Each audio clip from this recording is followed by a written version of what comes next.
was a lovely day.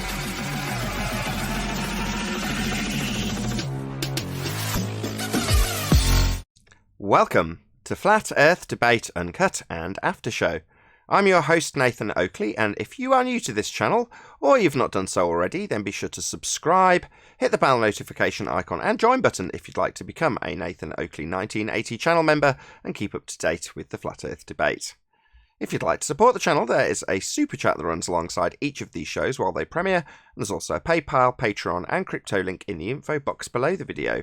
Speaking of Patreon, I'm going to do a quick shout out to all of you who do support me on Patreon, so a massive shout out, thanks and appreciation to Mobile Mac 777, Neo the One, Lost Cat FE, Rob W, Open Minded, Reese Pound, Del West Watson, Mike, Muted, Dick Earth Skeptic, Chris Hillman, NA Literalist, Maria Neelands, Unbelievable Productions, Blue Ridge Ranger, Rob H, Burn Fat Till My Stomach Is As Flat As the Earth, Nathan Thompson, The Real Gabster, Windrider, Missouri Bear, Henrik86, Liam Nedrick, Erwin Jennisons, Abraham Mohammed, Dave Rakia Gafford, Adrian Quintana, Skeptic936, Life is Short, Fireball X, Felix Hung, TheFlatEarthChannel.com, Texas Mike, Erwin Jennisons, Kirsten Smith, Alexander Main, David Wayne Foster, and Dank.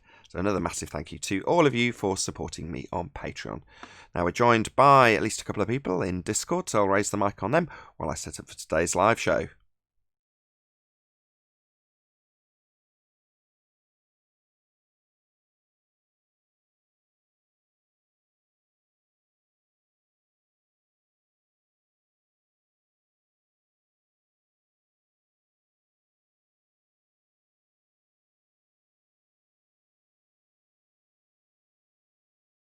Oh, well, chatty lot today.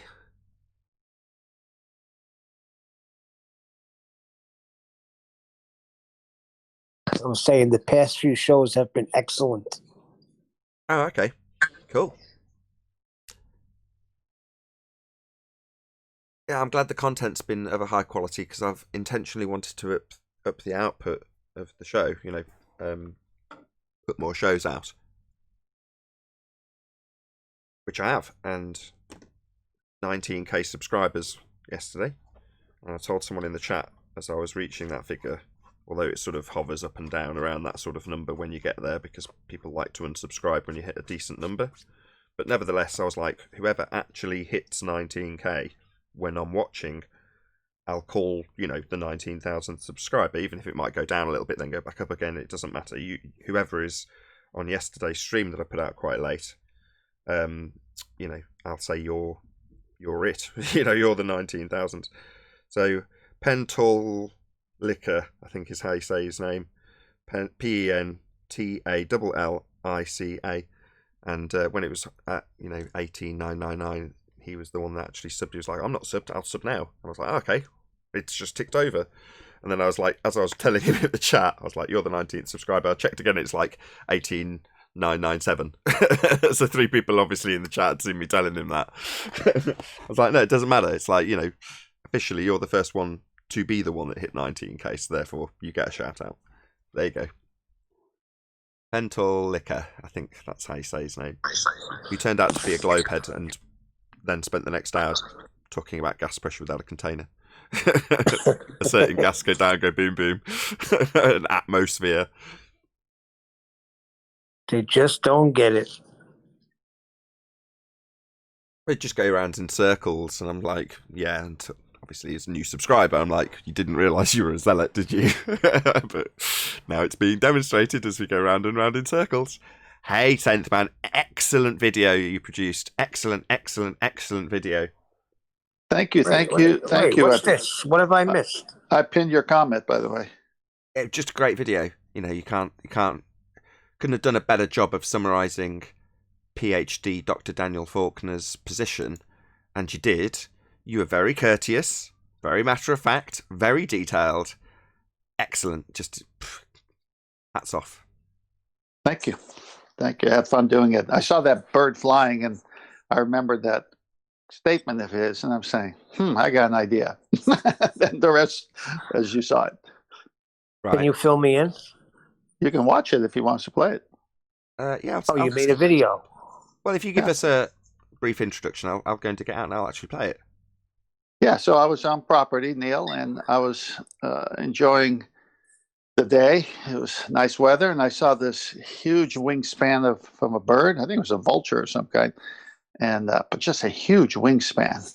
And it just took me to that statement that I kept reading from Dr. Danny Faulkner about. He said that vacuum was equated to low air pressure, and I'm always had a problem with that. And so then the thought came, hey, I'll make a video using the bird's wings to prove that the Bernoulli effect works high and low pressure, but you still have to be in air. You're not in a vacuum. Right, I've got the video queued up. I'm actually just going to play it.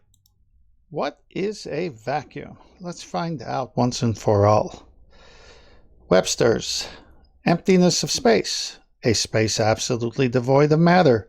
A space partially exhausted as to the highest degree possible by artificial means, such as an air pump. A degree of rarefaction below atmospheric pressure.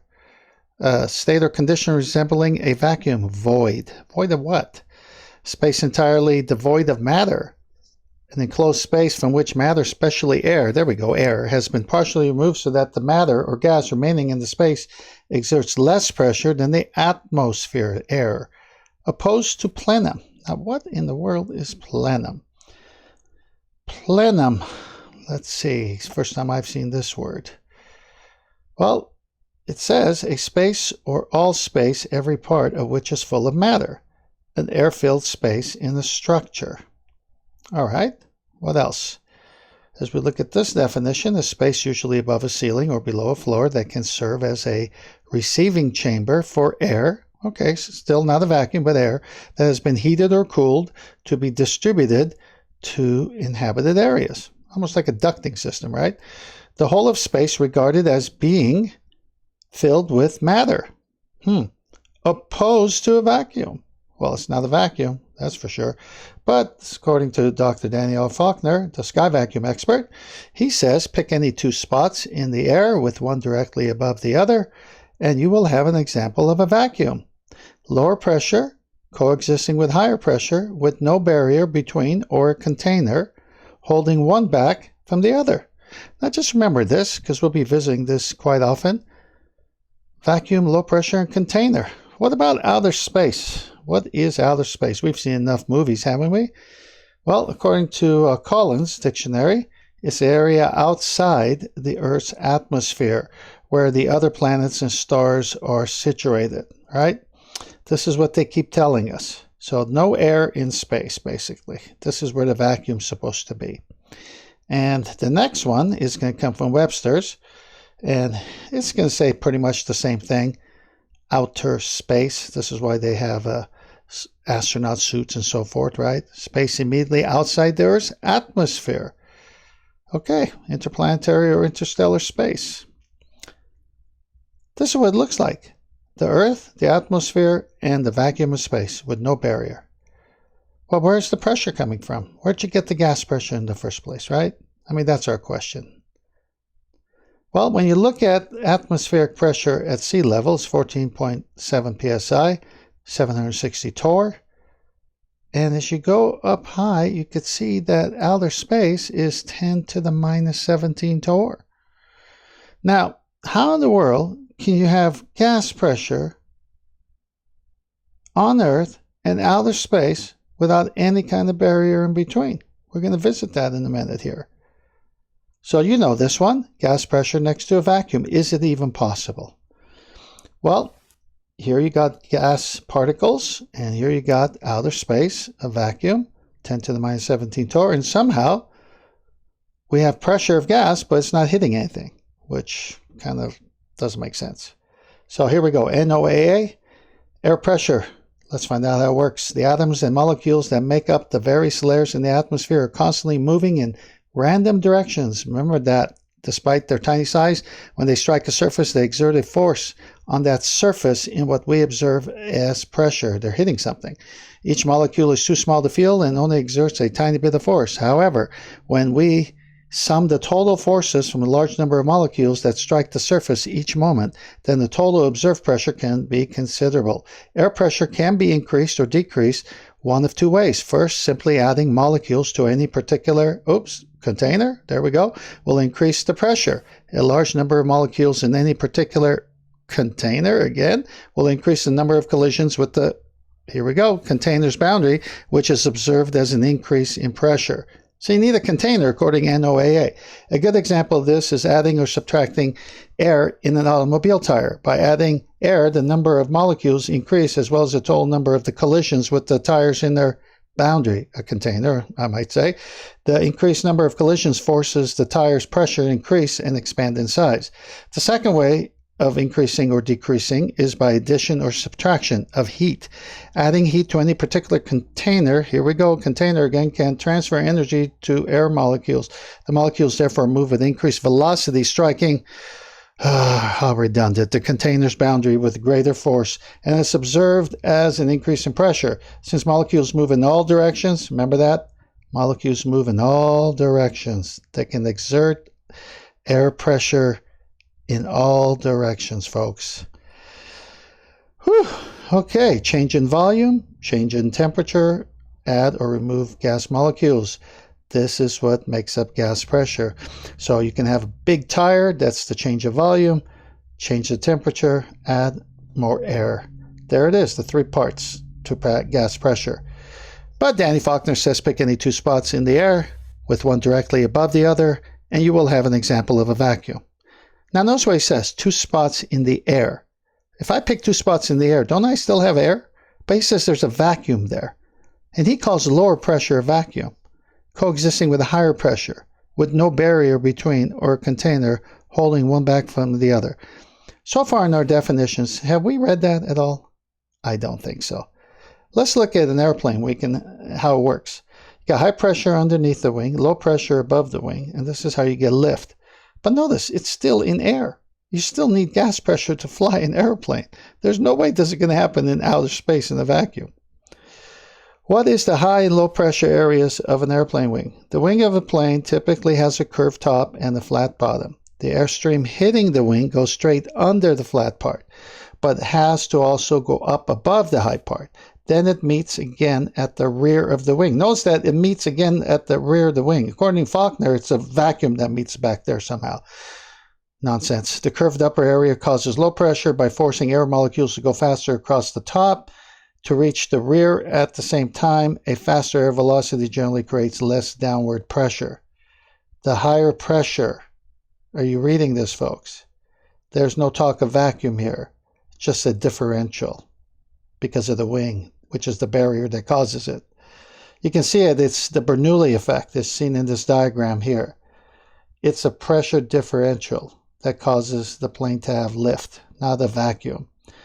And here's another image that kind of says it exactly. Pressure of the slower moving air on the bottom and the pressure exerted by the faster moving air on top. No, it's air, not vacuum. And one last one here. So you got the thrust of the engine. I mean, what do you need a propeller for? If you're in a vacuum, do you need a propeller? Does this make sense? Well, according to Dr. Danny Faulkner, the vacuum expert. One more time, we must pick any two spots in the air, notice in the air again, with one directly above the other, and you will have an example of a vacuum. Lower pressure. That's double speak, folks. Lower pressure is not a vacuum, and the vacuum is not lower pressure. This is not true whatsoever. I'll demonstrate it. I was out on property. I saw this bird flying, which gave me the idea to film it and show you how beautiful the Bernoulli effect works with this bird's wings. Is this bird flying in a vacuum? Notice the trees moving with the air. According to Danny Faulkner, there's a vacuum above that wing. You buy that? No. Vacuum above that wing? You think with the degree and the PhD, you could say lower pressure is a vacuum when I just read you the definitions of what outer space is, what plenum is, what a vacuum is, and how you can't have gas pressure without containment, you possibly think that this bird has a vacuum above his wings? No. I know you know the truth.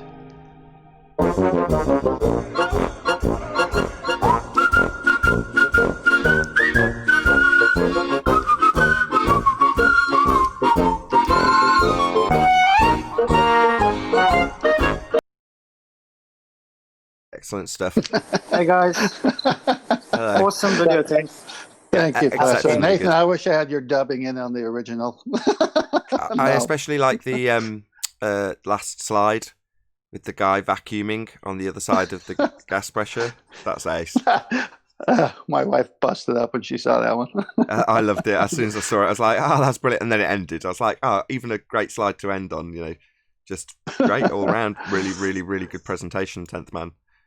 Thank you. I had so much fun making it too. I mean, it was just, it's too much, man. It's right there. There's no such thing. I gotta play that for my son because he constantly tells me that. Tells me how in the desert there's a vacuum. Says the same thing on a plane, lower to higher. It's a vacuum right there. There's vacuums all over the place, according to my son. So, PhD Dr. Daniel Faulkner is an astronomer, correct? Yes. And 10th man, you are a farmer? At the moment, yes. So, And the coach for athletes. So yeah, you throw that in there too. okay, a farmer and a coach is schooling somebody who's an expert, so-called, in space about how a vacuum works. Now, the reason Dr. Danny Faulkner has rebutted us with a gas pressure differential to vacuum is because their only rebuttal to our question, how can you have gas pressure without a container, is to assert a red herring fallacy that we have a gas pressure gradient, which would also require containment. But he's attempting to redefine a gas pressure differential or gradient as a vacuum.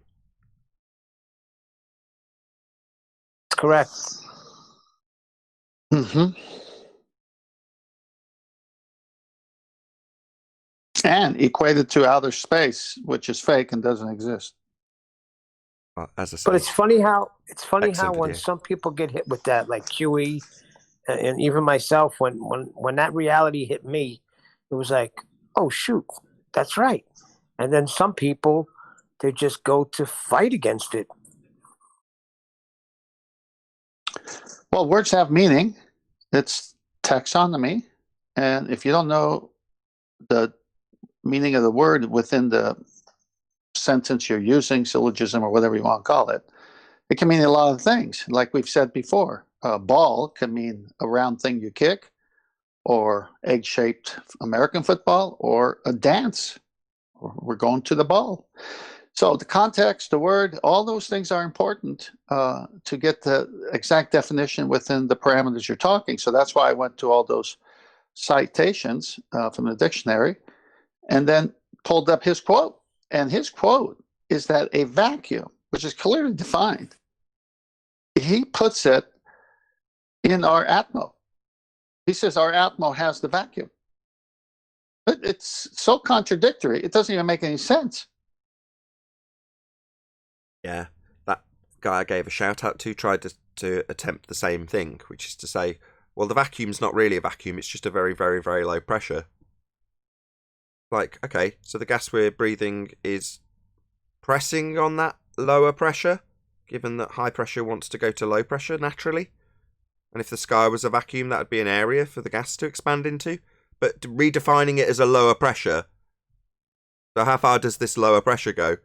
Out to the extents of the far reaches of the infinite vacuum of space? No, it's just an area with nothing in it for the gas to fill. And if it's expanding in all directions, which it absolutely is, it's going to expand into that space. That's what gas does. But they need to redefine some of the terms around that fantasy area called the sky vacuum outer space so that they can have a definition meet a criteria that violates natural law. It's preposterous. And trying to weasel words with semantics isn't going to change the fact that natural law dictates that if the sky was a vacuum, the gas we breathe would fill the space. And space, the sky vacuum, is a space for gas to fill. And fill it must. But Nathan, you don't actually get a natural vacuum. No. Nature abhors a vacuum. Correct. There are no natural vacuums. Yeah, but they need them. Well, their model requires it. Exactly. That reminds me, that was the other thing he attempted, which has been attempted by many a fundy, which is to reverse the burden of proof. Well, why isn't the gas expanding into the vastly expanding infinite space? Asking me to define why it isn't. It's like, hello, your burden of proof reversal fallacy is definitely not going to work, especially in light of the recent attempt by burden of proof reversing Simon Dan with his reference frames. So these fundies are like, well, why isn't it? Because they're going to move on to a special pleading fallacy, which is to say, well, the sky is a vacuum because I assume it's so, and the gas isn't expanding into it. That's all they do. Well, the word in the earlier part of the video, rarefication, here's what it says here.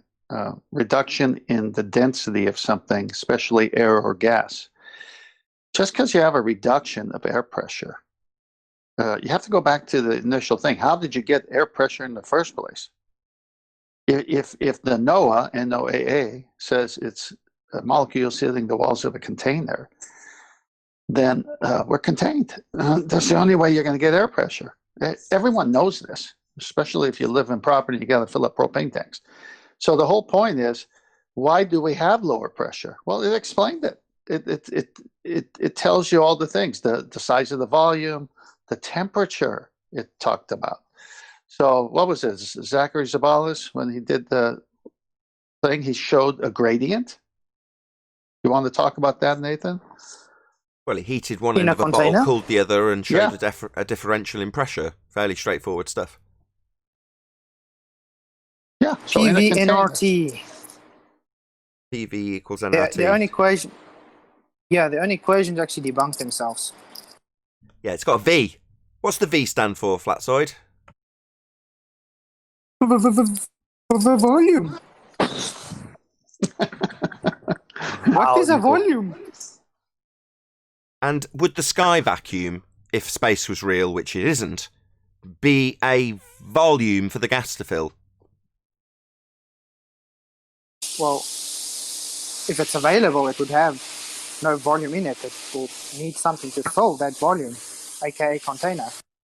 No, they just contain within the space vacuum infinite expanding nothingness. That's the volume in that equation. That's the V. The space is V. The volume you've got for the gas to fill in that equation is V. Volume. Well, space is a space for gas to fill. Right? And fill it must, correct? Yeah, that's how you work it out. How much space you got to fill?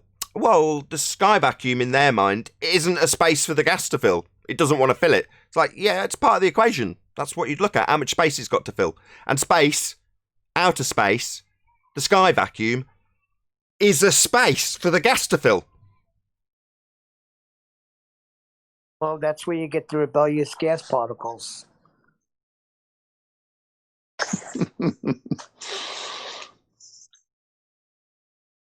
I'll tell you something funny. I listened to yesterday's rebroadcast because I had missed it, the beginning. It was last Friday's show.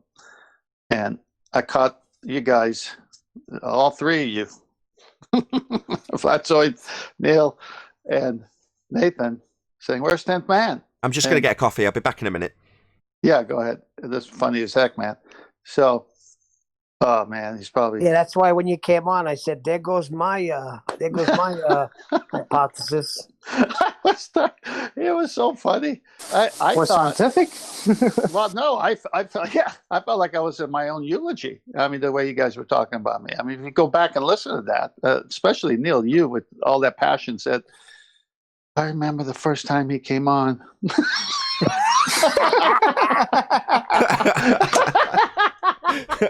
I thought you were going to give us a hard time. That's why I was like, oh, I'm going to make a coffee. I'm going to skedaddle, because we were like, oh my gosh, casting aspersions that you'd taken the hump. It gets even funnier. So I hear it for the first time yesterday, because obviously I hadn't listened to the whole show, right? So, I gotta share this with my wife. So I queued up, and I go to show it to her. Right when I'm about to play it, notification comes from a YouTube channel I follow. Guess what the title of her show was? It's Your Funeral. How appropriate. This is too much, man. We do Well, remember the second day you weren't here. very wise and I couldn't calm. get on the internet. I was giving you a eulogy then. You're totally ruining it. Rumpusing your own eulogy. Because I'm not dead yet. Yeah, I know. So, still don't rumpus me. Oh, gosh. Well, So, no, so we got a- entropy hasn't taken hold of you yet. Got a lot of love No, for you, I- 10th man. That's all that shows.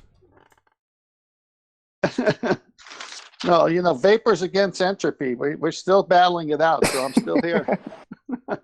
Yeah, to get us back on topic. Exactly. I'm still looking. Go on, Flat, sorry. Yeah, I'm still looking for the sky valve. I'm still looking for the sky valve somewhere. Got to see Zanuck for that. Yeah, they don't have a container to have a valve in. Just all open to that space. The space being the volume that it can fill. Oh, that's preposterous, isn't it? But Earth is a closed system that's open. Remember? Oh, God, Sly Sparkane, what a clown. That's what they have to use. Contradictions in terms when it comes to their fundamentalist religious worldview, that the Earth is a sphere in a sky vacuum. You've got to descend it into absurdity and contradiction to try and prove something which is fundamentally unprovable. It's not a sphere. We're not surrounded by a vacuum in all directions, because that would be a space, a volume for gas to fill. Because it expands in all directions. It doesn't go down, go boom, boom, like pouring bouncy balls into a fish tank. Just because PhD clowns like Thunderfoot assert that you've got weight to gas, because when they fill a container, a solid container, with gas, it weighs more, they would assert that suddenly it all goes down. No, you fill a balloon and it expands into the balloon equally in all directions. And the reason you've got air at the top of Everest, despite the lack of vegetation, when air or gases are being produced at ground level, is because it's making its way up, in defiance of their only rebuttal to how can we have gas pressure without a container. If the sky was a vacuum, the gas we breathe would fill the space. Their rebuttal, number one, we've got a gradient. It's more at the bottom. Therefore, we can have a vacuum. That's what PhD Dr. Daniel Faulkner's done. Changed terms from gradient to vacuum. All right, that's not really going to fly. Next thing they do is assert that they've got this force, which is not a force. It's actually the bending of pseudo-Riemannian force space, a conceptual medium known as space-time. They bend that force, do they? No, it's not a force. Gravity isn't a force. But they use that claim to be force, not actually a force, but you can think of it as a force of gravity, to assert that gas go down, go boom, boom, like bouncy balls poured into a fish tank. Clowns! No, it isn't like bouncy balls. That's a solid. Gas is unbonded. It expands to fill the volume. So you work it out, right? But that's what these clowns do to defend their religious belief that they're on a sphere, and the gas that we breathe isn't going to fill an available volume, even though that's natural law. Well, a closed system that produces gas pressure won't allow NASA to be or stay in business long, because they've got to go out into outer space. Now, unless there is a hatch up there somehow they can open and get out quick and close it, which is silly just even describing it.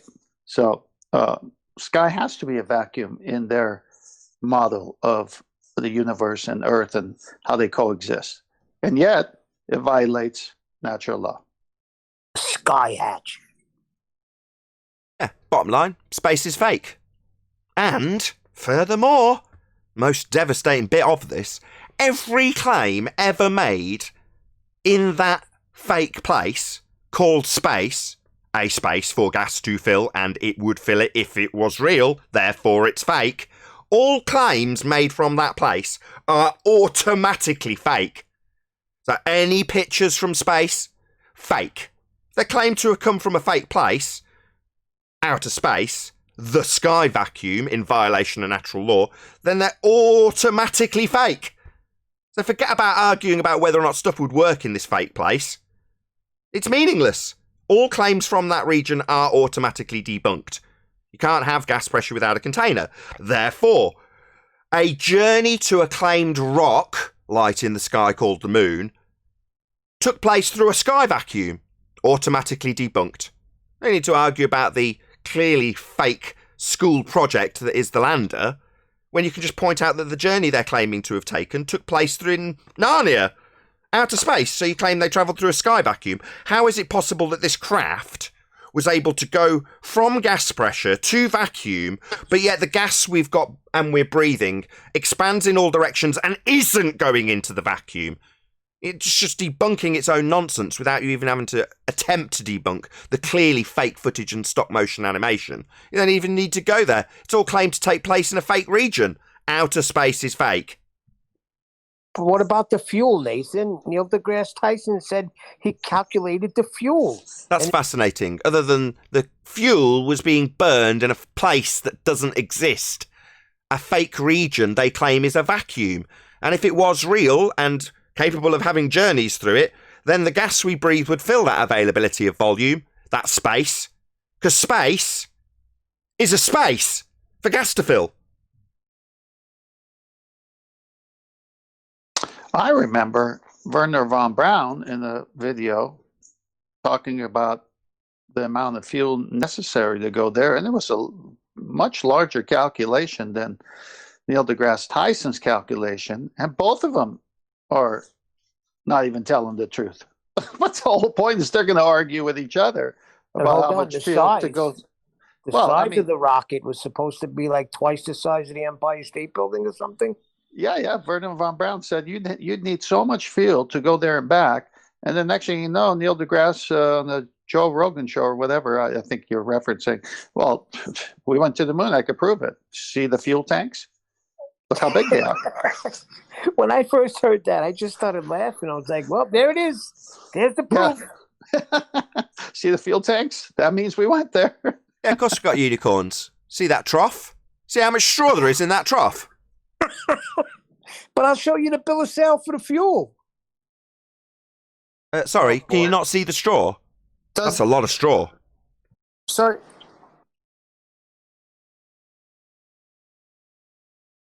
You're breaking up, Flatsoid.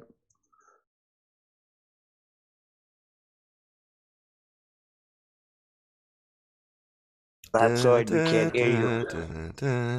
Okay, well, he'll come back. Yeah, so they need a vacuum, but nature abhors a vacuum, and you can't have gas pressure that we experience and have. I'm here. There you are. Go ahead. lagging. I'll just fill in the vacuum while you were gone. Go on. We didn't hear you, Flatsoid. What were you saying?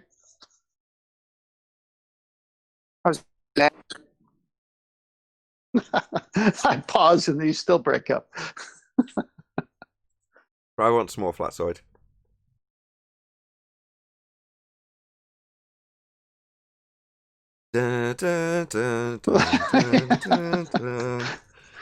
He must be at the Carmen line.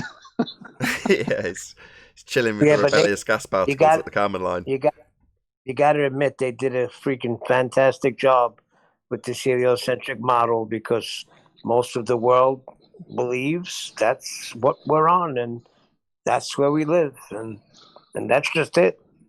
Yeah. You can reverse engineer and make a lie seem true. I agree with you, Neil. You've got to admire the magic trick.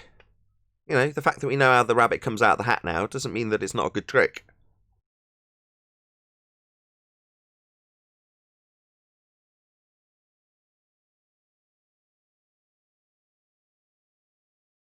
I still think that about the model. You know, it's got its flaws, but you go, not a bad model. Well, Go on. well, I was going to say, the black swan destroys the model, obviously. I mean, if Al Biruni states he saw the geometric horizon to get R, and today they're saying, no, you can never see it because it's can't be seen. Well, then how'd you get R? And how'd you get refraction based on terrestrial 7/6 R if you never saw R, as we discussed here last week, right? So now if you work the model backwards and look at it a different way and say, what is your model? And they'll say, well, it's a ball with a radius of 3959. You say, well, to make that work, don't you have to have boats and buildings disappear bottom up at a certain distance if we live on the ball? Yeah. So they reverse engineer to 3959 and they come up with 1.22. And you say, but the 1.22 doesn't match the 3959. Yeah, that's because of poor air quality or something, refraction. Well, no, but you have to have a geometric horizon at 1.22 to get your R to get the 3959. How'd you get the 3959 if it doesn't work? Yeah, and when they say atmospheric conditions, they'll apply those in their geometric calculations, obviously being geometric, based on the geometric value of R with its tangent point.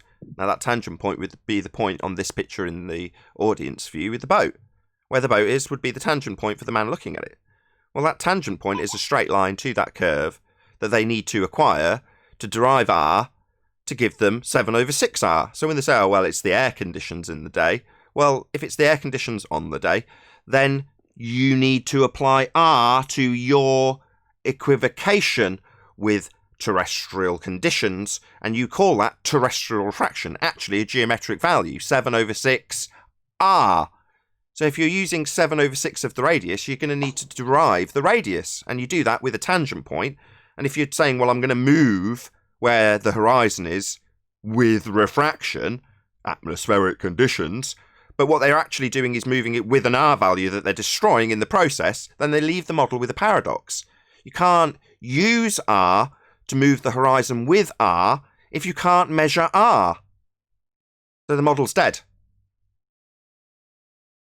DOA. Yeah, that picture you just showed. Hey, Chocolate. Hey, Chocolate and Flatsoid, if you can give us a sound check as well. Good morning, guys. Morning. That orthographic view of that picture, you see how they showed the curve in that picture, but you can never see it? Well, they don't show it. They show a man inside profile, so you're looking at someone else apparently viewing the curve. And when Right. they tell you when you get your view of the horizon, they're going to transpose that into side view and do the maths in the way they showed that picture. So you've got the side of your own head in the mathematics to exclude perspective and use that perspective to assert Earth curvature at the horizon as a physical blockage for boats and buildings, but simultaneously say, well, we can't actually see a physical geometric horizon, the thing they claim is blocking boats and buildings with geometry, because we don't have geometry. We're going to move the physical tangent point with a value based on the tangent point, leaving the model in a paradox. It implodes the model. You can't move R. You need R to do the geometry. That's what you're asserting a physical blockage with. So you're going to use R that can't be measured if you can't see it, because they say we don't see that tangent point. It's like the whole point of your argument is to say we do see a tangent point, it's Earth curve, it gets in the way of stuff. But then we point out that it's not in the position it can be geometrically, and they go, we don't see it. It's like, well, that's the end of your argument then. Bye-bye, globe. Bye-bye. Yeah, Black Swan killed R. Mr. Sensible's going to be forever tarred with it. At best, you debunked radius.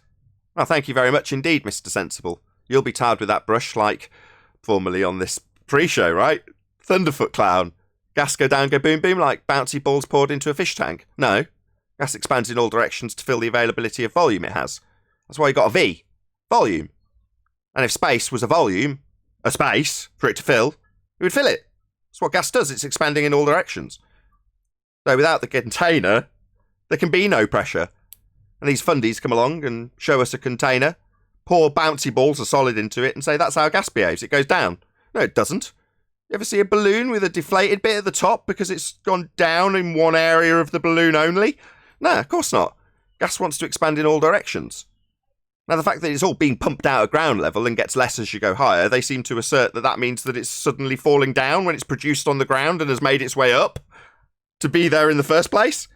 So they're idiots. Thunderfoot's going to be tarred with that forever. Mr. Sensible's forever going to be tarred with, at best, you debunk the radius of Earth.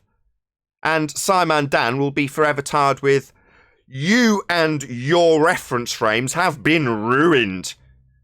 Well, clowns. All of three of them are complete clowns. You know, this is That a was top Circle of three. clowns. This would be a top 3 globe fails. You know, I don't know what order you'd put Mr. Sensible basically stating the fact of the debunking of Earth as a sphere in the Black Swan argument by summarising the conclusion. At best, you've debunked the radius. Yeah, demolishing the assertion that we've got geometry based on radius. So that's a pretty massive globe fail. Thunderfoot Clown, huge fail. Doesn't understand what gas is, supposed to be a PhD. Supposed to be qualified in science and thinks gas goes down like bloody bouncy balls. Total fail. Imbecile. And then Simon Dan, debunking reference frames we don't even claim. The only people claiming reference frames are globers that claim we've got 2 of them and 15 degrees of drift. And Simon Dan comes along and tells us we haven't got any reference frames. They've been ruined. Oh, unlucky globers who assert that. Total fail. Own goal. Well, when you have a circle of friends, and now you have a circle of clowns. Yeah, I should be a glober making top 3 globe fails. Here's how my own side messed up our own arguments in a massive way that was humiliating and forever to be used in flat earth debate.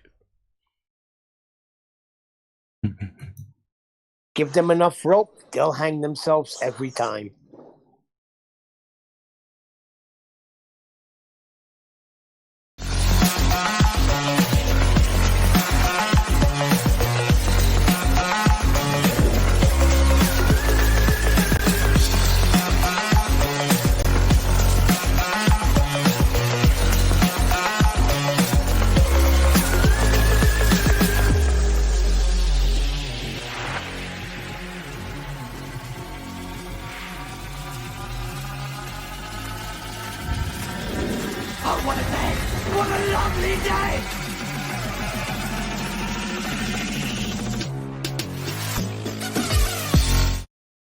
Welcome to Flat Earth Debate Live.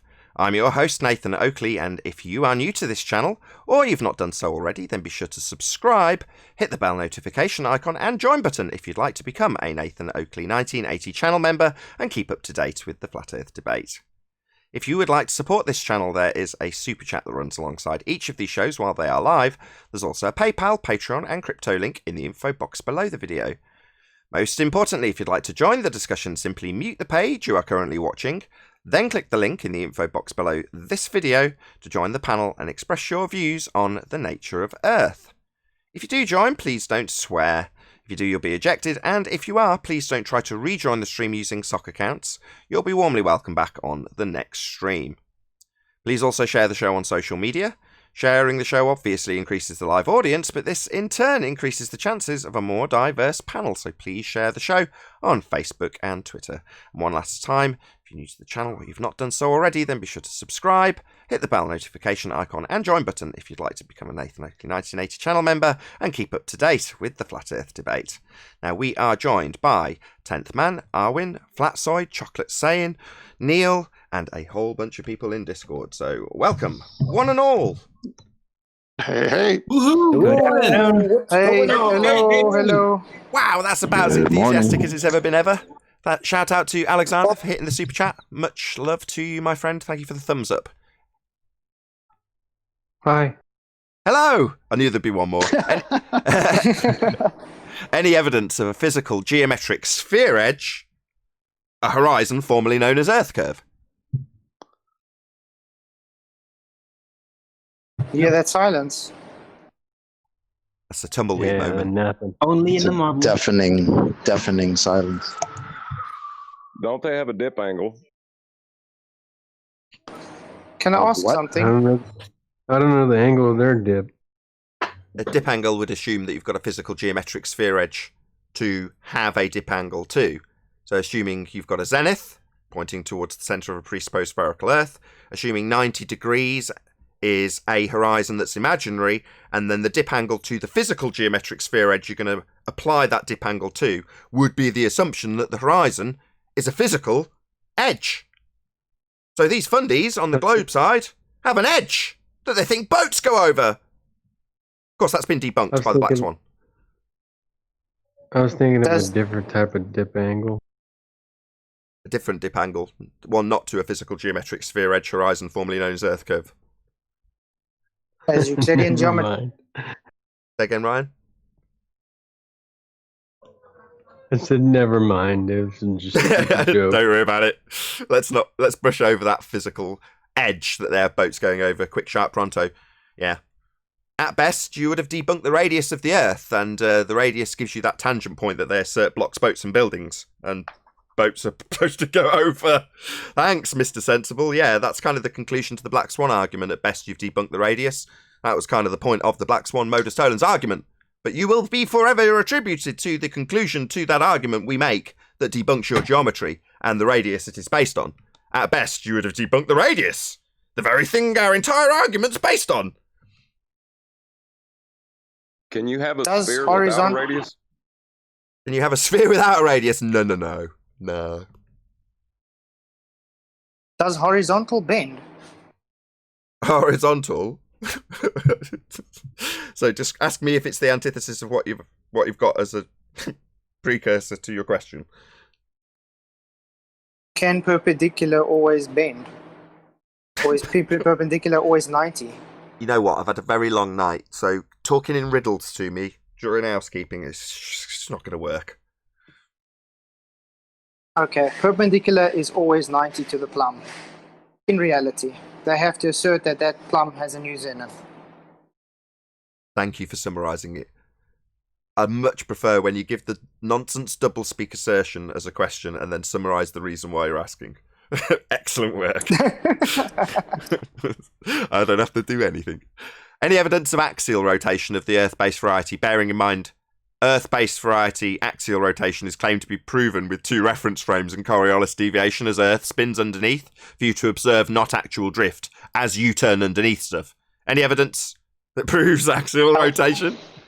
Nope, reference frames ruined. Oh, Yes, bummer. maybe for today the question should be any sign of any reference frames. Apparently, because Been they've ruined. been ruined. Well, So looking for actually- those. actually Rain debunks Coriolis now as well. The lost reference frames. I did Has see your anyone video, seen- but your camera, like most, isn't good enough to pick up rain. That's not the point. You can't the point see was my just, proof. does the rain deviate? When they have to film rain in movies, they have to saturate the actors, pour buckets full to make it appear to be a bit of a drizzle. Yeah, but my Re- point was, does the rain deviate? Nah. Well, it's going all sorts of ways with the wind, though, isn't it? I see your point. I know what you're driving at, and you're right. Earth should turn underneath everything. So rain, why not? It's just as good an example as any. But you know why I said this? First, it was the balloon. You wouldn't expect it to deviate because it's not moving. You need a moving part and reference. Now, rain is moving. You still wouldn't expect to see it deviate, apparently. Right. I mean, the reason we're going on about this is because in the pre-show we were talking about sort of top 3 globe fails. You know, and you summarise Mr. Sensible, as we've done already, with his at best you've debunked the radius. You've got Thunderfoot Clown with his gas go down, go boom boom, like bouncy balls in a fish tank, when it expands in all directions and fills the available volume that you've got to fill. Clown. And you've got Simon Dan. And the reason I'm bringing this up is because I had to point out in a comment, I may or may not show this, but to Dan I replied to one of his comments I'd missed. He's like, you don't understand. Same old rebuttal. He was quick to correct somebody in the chat about how many subscribers he's got, but then just went on to say, you don't understand my tweet. So I said, no, you made a massive mistake here, Dan. We don't have any reference frames, and you are now permanently part of the show. Like Thunderfoot Clown and Mooser and Smiley, you know, Cue Ball, Mr. Sensible. These people are all permanent fixtures now. Forever tarred with their errors. And Simon Dan's error is debunking drift. We don't have any reference frames, but they claim they've got 2 with drift. Dan shows tweet with no drift and says Simon Dan's reference frames are ruined because they're not mine. Clown, permanently part of the show now. Let's not forget to mention his greasy lawyer Rumpus, who came in saying that he was actually arguing conservation of momentum, which is not the Coriolis effect, and is evidence that there is no drift. But yet in chat wants to say he believes in drift. Okay, Dan, you have a slight problem. You might want to show the drift that you believe in instead of showing a video that has no drift whatsoever. You might want to do that. Well, he's showing no drift because Earth doesn't demonstrate Coriolis effect, which is real. You can show it really easily. Throw something off a roundabout while you're spinning. Because your roundabout spinning underneath the thing you've thrown, you observe something while spinning underneath it with a not actual deflection because it's you spinning underneath. So the prerequisite to have this effect, Coriolis effect, is you spinning underneath stuff. And when we go, whoa, we're not spinning underneath aeroplanes or drones or air balloons or helicopters, and then they turn into total idiots and start arguing against their own claim. Saying, well, we wouldn't expect drift at 15 degrees an hour. We just claimed proves it spins. We wouldn't expect Earth to turn underneath to give us 15 degrees an hour, as we've just claimed. They turn into idiots. Why? Well, because they don't have any drift. Earth doesn't demonstrate this effect, regardless of people like Neil deGrasse Tyson saying it's asserted that balls drift when you watch them from the stand because you're turning underneath them. Yeah, well, it's asserted Earth turns underneath, but when we point out that it doesn't, they quickly move on to, we wouldn't expect to see drift like we're claiming it. And Dan was foolish enough to tell me that my reference frames, phrased as thus, you and your reference frames have been ruined, and they ain't mine. Foolish fool. They're not my reference frames you're debunking. Can I just tell AB Science to stop teaching his followers that reference frames aren't part of physics? Well, they're not really. They're abstract mathematics. They're describing something. A frame of reference isn't a phenomena you could study or a cause of something. But it has a physical location, though. Yeah, you could describe it maybe, but in terms of something that's physically occurring in Coriolis, what are you talking about here? A sight gag? Something that's not actually happening? You know, me turning under a lamppost and saying, right, because I'm in a turning reference frame and it's not, it looks like it's coming towards me. It's like, yeah, listen to the phraseology. It looks like it's coming towards you. What's the physical effect we're studying here? Us turning underneath stuff and it looking like it's doing stuff it isn't. That's what Earth's claimed to do. You see, you only see the effect if you turn underneath stuff. And we go, yo, we're not turning underneath Jack. And they go, we wouldn't expect to. You go, well, why are you claiming you are then? Why is Simon Dan showing us our argument, which is that we don't have any drift? Admittedly, whilst pulled by a tractor. But, you know, why? Because you're going to beg the question that we don't have drift because it's all turning together. Well, we don't claim drift. You do. So what, would give us an argument that debunks your own claim of drift by showing how we don't have any? Yeah, kudos. Yeah, that's because your reference frames you used to claim drift are ruined. And that's our argument. We don't claim there should be drift. But when you debunk it showing us none, we'll laugh at you and forever hold you up as the poster child that demonstrates no drift. Thanks, Dan. No drift. But, Nathan, doesn't physics teach reference frames? Physics is usually physical. Yeah, so what's the physical that you're describing with a reference frame? The turning roundabout? Well, that's the physicality of it. You don't like this, do you, Flatsword? I can tell you've got an issue with this now. We'll bring it back up after housekeeping. Right, any evidence? Wait a minute. The Three Stooges from the Globe side that you just mentioned are supposed to defend their model, but they're imploding it. Yeah, that's why I've labelled this the top 3 globe fails. I mean, we've got Rumpus in there as an honourable mention. Should we decide to order these in a top 3 order of complete insanity? Or level of damage to their own argument? You know, in the case of that, I think Dan would be top of the list. You know, biggest globe fail would be attacking an argument we don't even make. Now, with gas pressure and Thunderfoot, at least we're saying, look, if the sky was a vacuum, the gas would fill the availability of volume. You claim. Now, you can kind of weasel that into a claim we're making, but it's in line with natural law, so who cares? But in the case of Simon Dan's fail, what are we claiming with reference frames, Dan? Absolutely nothing. So the only thing he's done is scored an own goal. He's literally dribbled it around me and gone, booyah!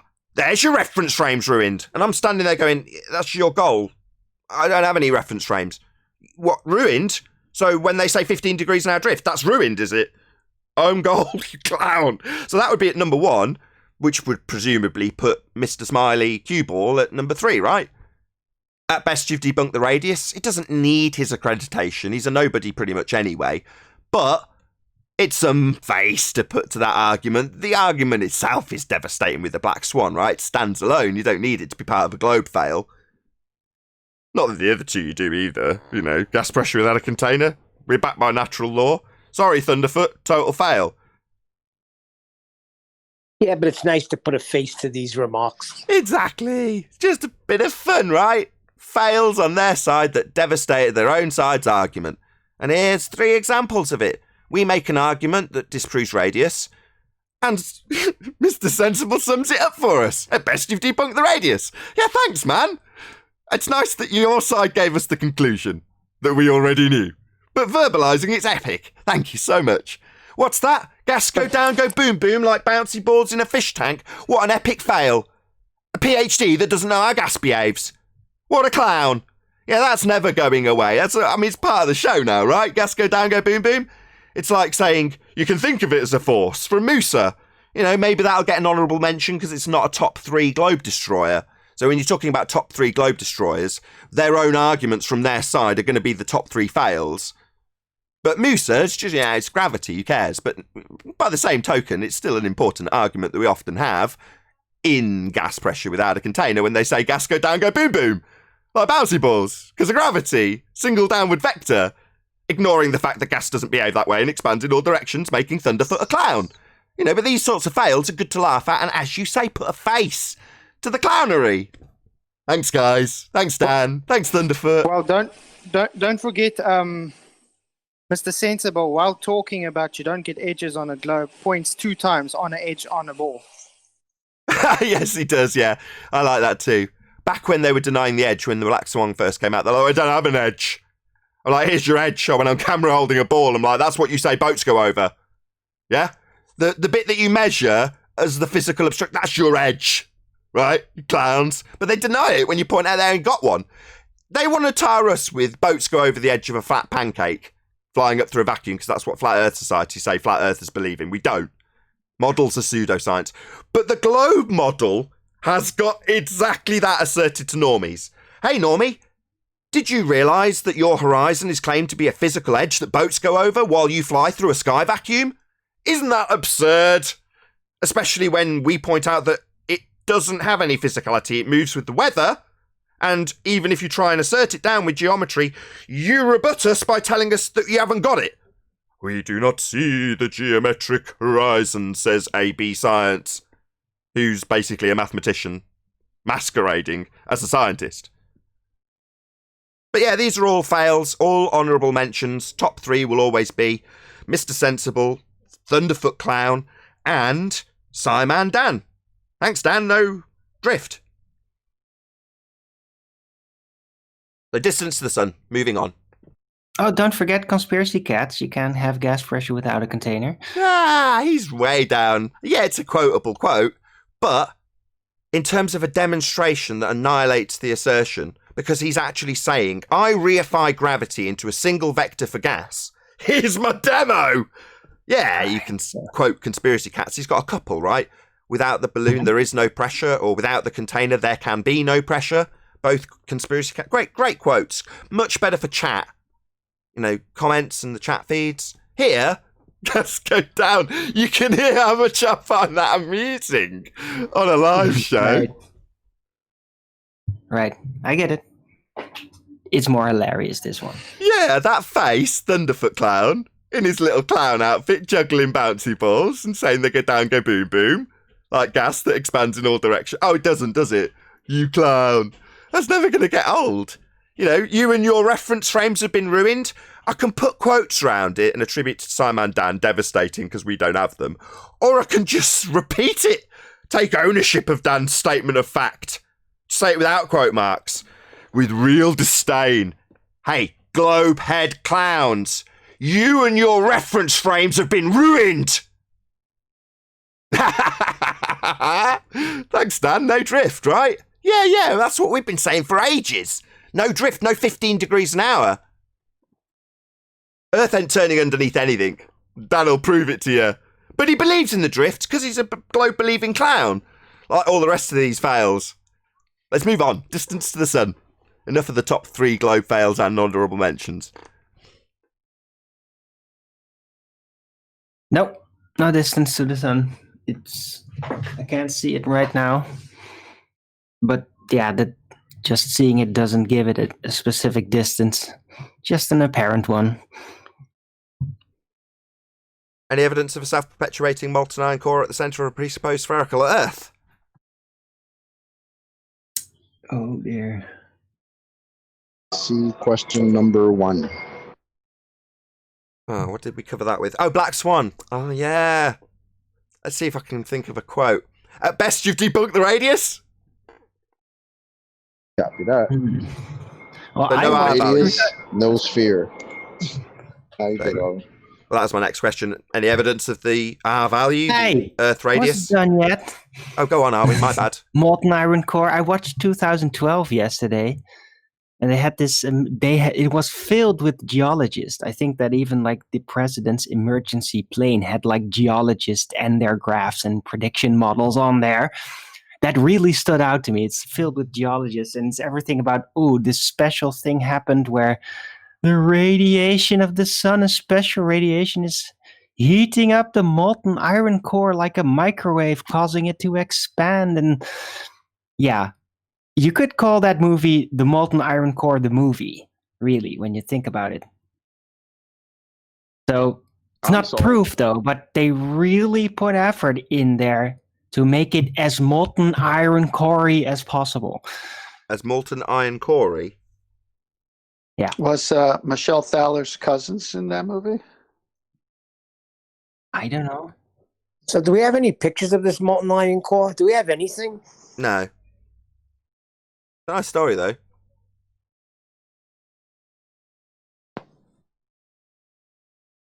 Yeah. Any scientific evidence of gravity?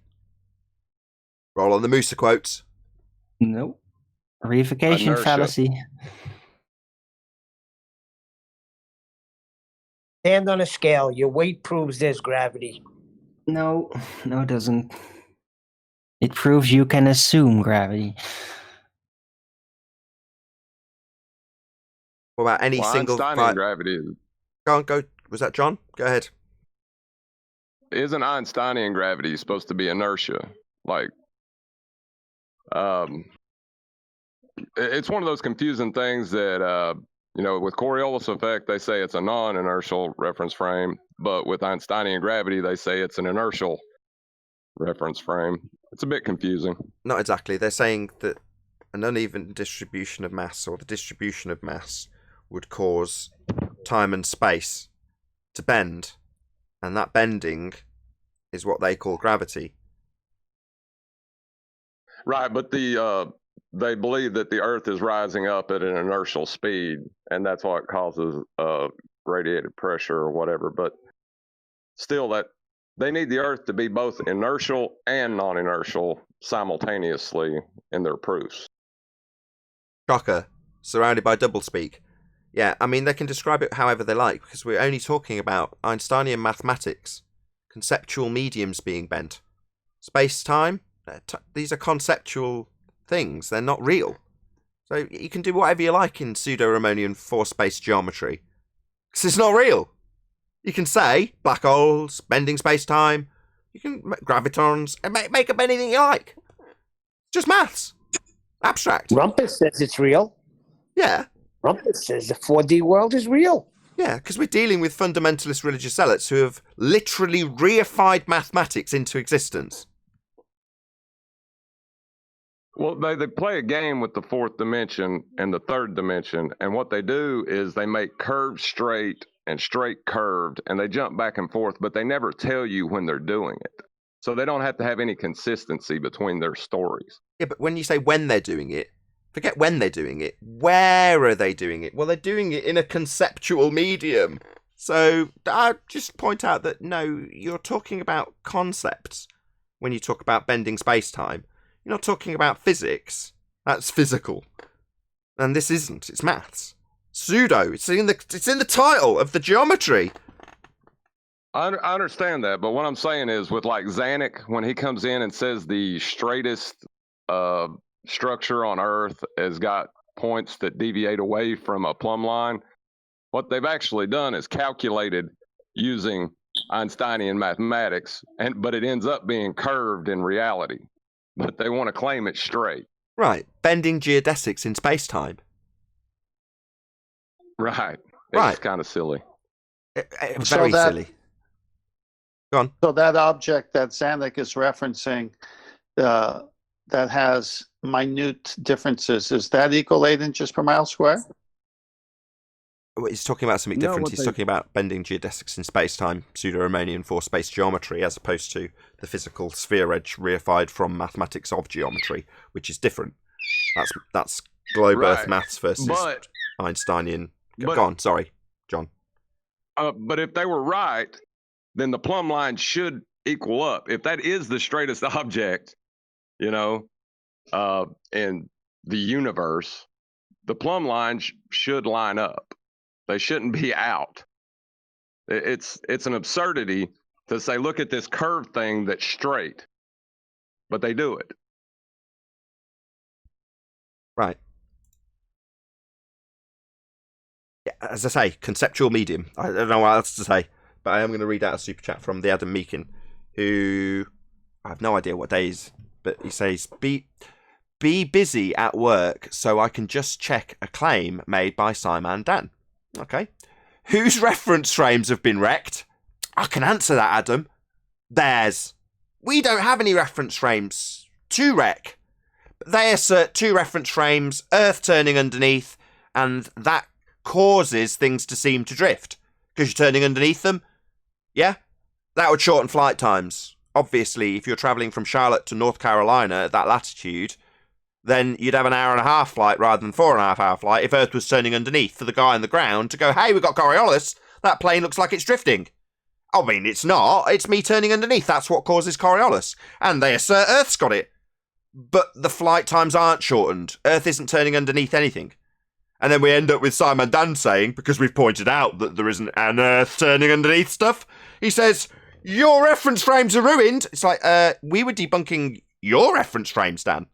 So it's actually you and your reference frames and an example of no drift, which is exactly what we're saying. No 15 degrees an hour drift, Coriolis effect, Earth turning underneath, with you observing something seeming to drift. Not actual effect caused by you turning underneath? What, you're showing us how that doesn't happen? Yeah, we agree, man. Isn't that weird, how Simon Dan's batting for our corner, telling us how there's no drift, telling you fundies with a globe belief how your reference frames are ruined? Yeah, thanks, Dan. Maybe tell your audience how you still believe the drift, though, having debunked it. Because that'll really work well. Maybe tell Rumpus, kowtow to him, saying, I believed it, though. I know I'm not showing it. I know my statement debunks the reference frames needed, but I believe. Yeah, because Rumpus is coming to mop up your mess. So you better believe, because Tyson asserts it, you priest. I know you're debunking it, Dan, but you better believe in it, even though it ain't real. You're misrepresenting him, Nathan. And what? You're misrepresenting him. Yeah, when I quote him. We had 2 days of him telling me that I was misrepresenting Rumpus, his lawyer, because Dan's a coward. He's never coming in this public show that he could join and challenge anything being said. He just keeps repeating the same statement, which is, we don't understand his tweet. It's like, yeah, we do understand. We understand your tweet, but we don't understand why you debunk a globehead claim that you've got drift. Because we're not asserting reference frames, and we're asserting things don't drift on Earth. Coriolis is real. But your claim seems to fly in the face of all these claims by Tyson and snipers that Earth turns underneath their projectile, meaning they witness it seem to drift because they turn underneath it. Well, that's Earth turning underneath stuff, Dan. 2 reference frames. Coriolis, didn't you know that that was what the Earth was claimed to be proven with spin by? Oh dear. Because I don't have any reference frames. But thank you so much for inquiring.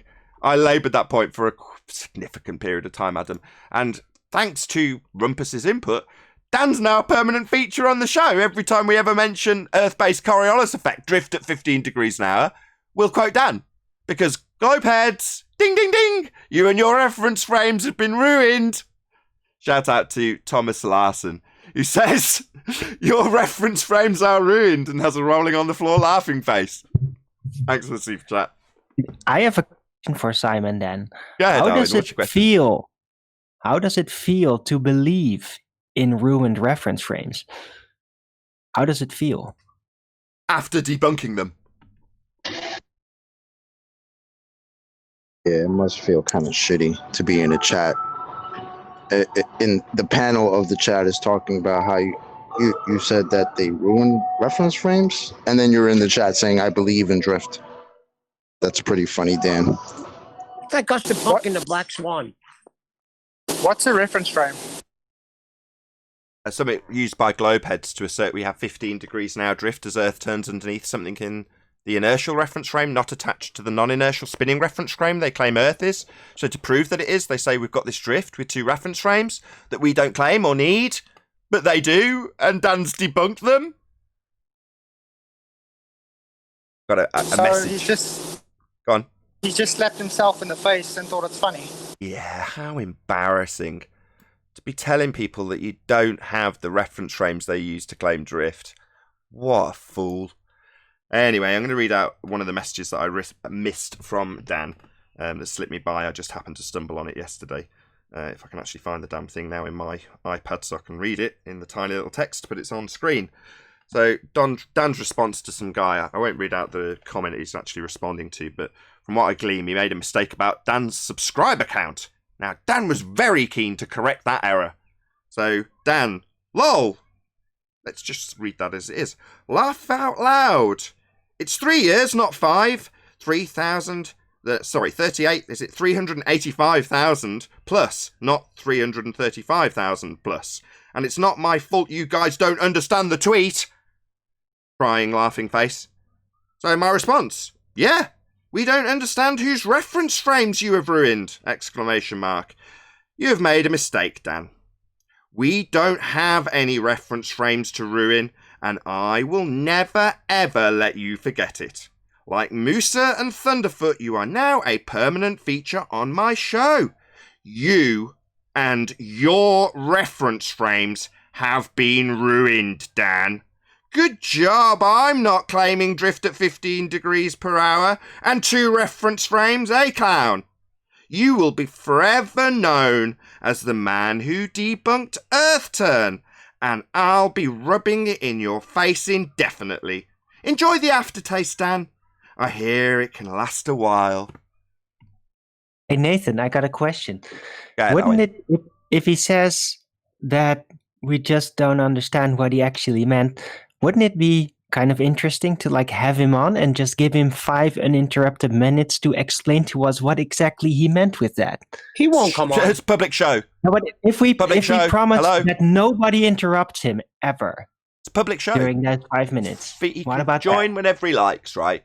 It's not like Dan's set up. Dan's set up to write a script, read the script, any stumbles and fumbles, edit them out, present it as you want it, and then let the audience comment.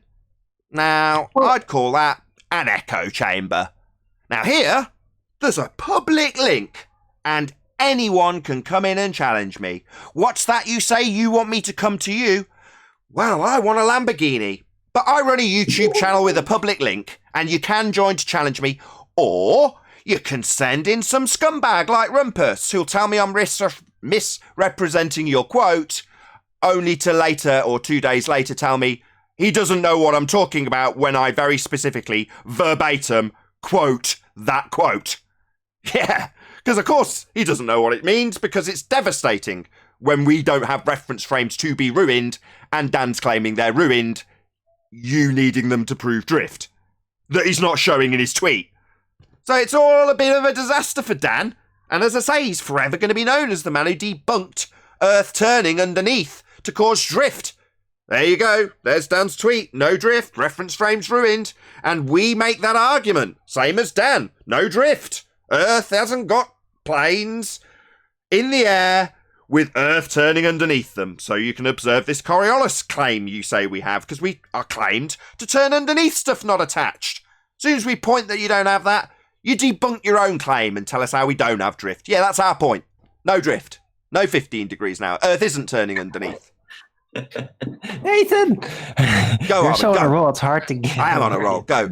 I love it. These clowns and their fails, they amuse me greatly. I could talk about it all day.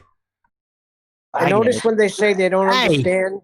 I'm sorry, Hold on, Damn Neil. it! Hold on, Neil. Hold on. No, I just wanted to say you're totally right about how Simon Dan typically is, how he does things on YouTube. Well, maybe we should just give him a little bit of room and just tell him, okay, well, what if you just make a prefabricated, you on screen though, 5-minute response video and can work on it for how long he wants. And then he comes on this show, doesn't publish it, comes on this show, and then he plays it on our show. And then you just watch it for 5 minutes.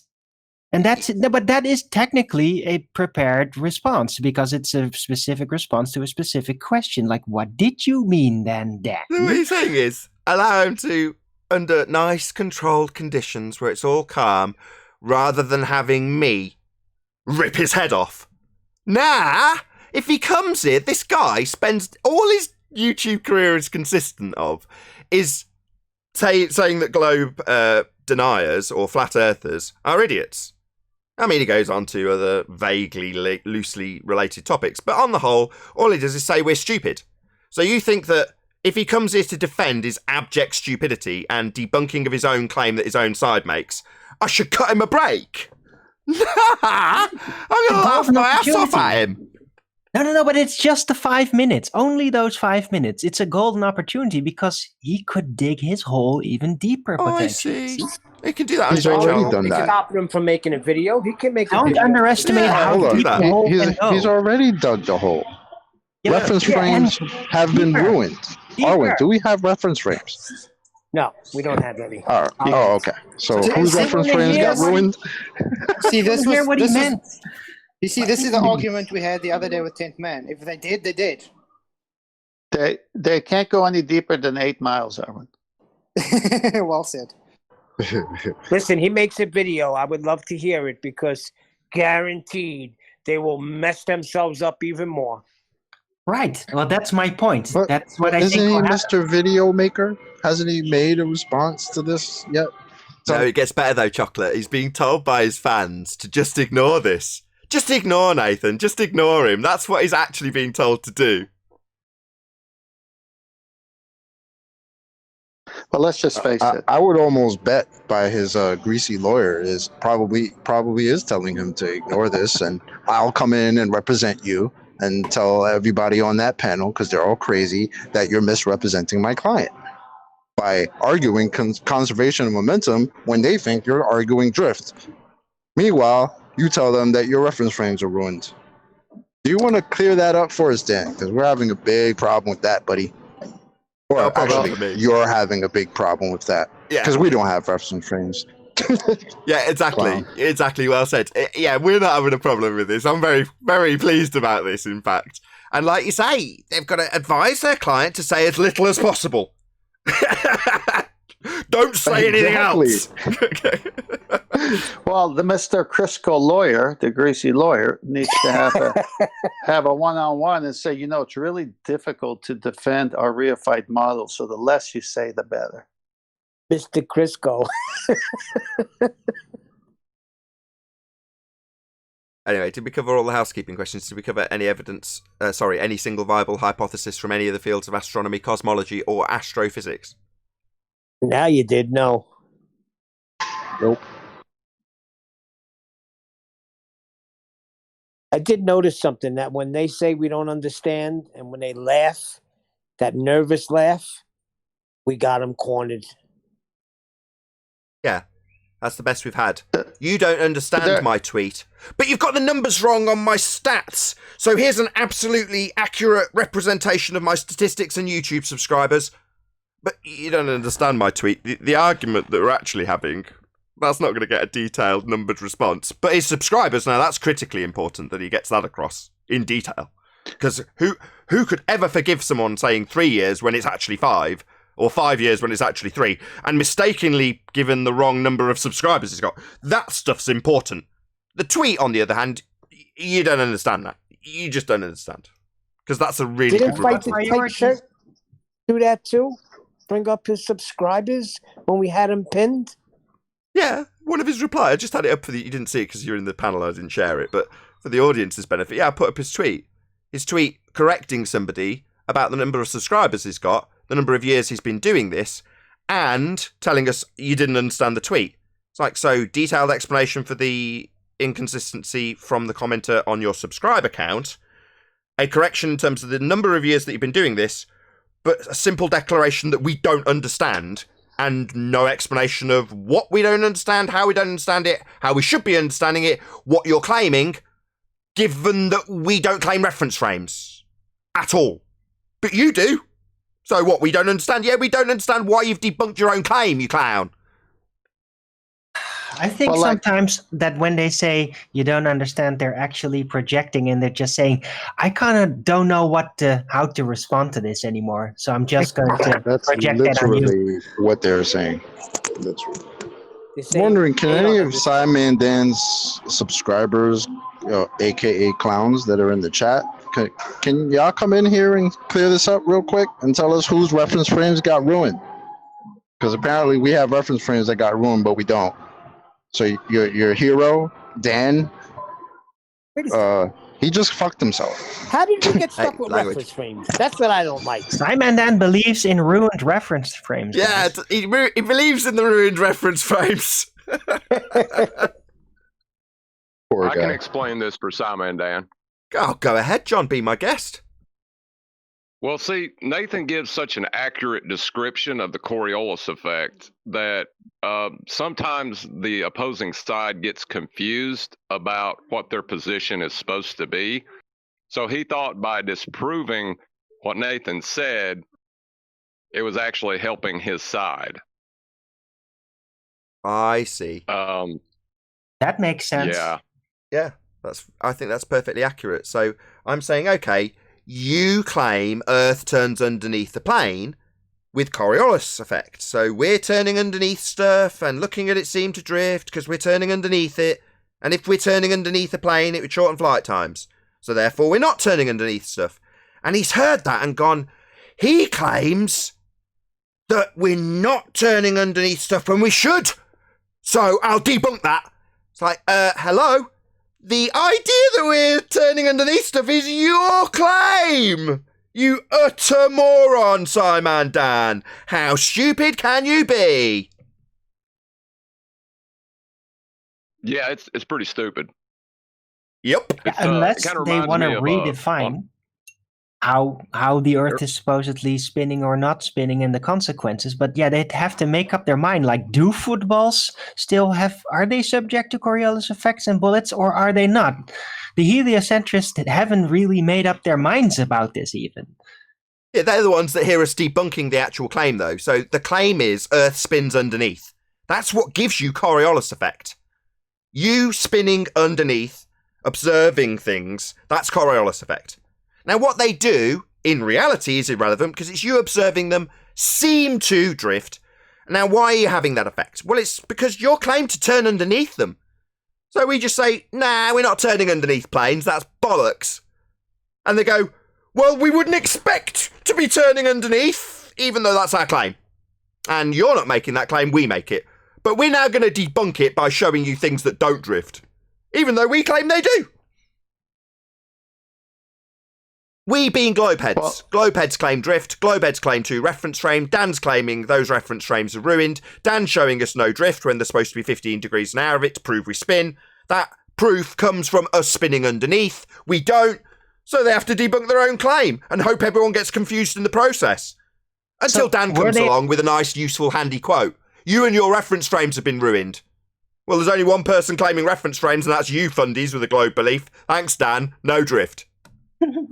Could it be stated they were attempting to create a fallacy by trying to debunk what they think is our claims about their model, which they don't agree that they have that claim, basically.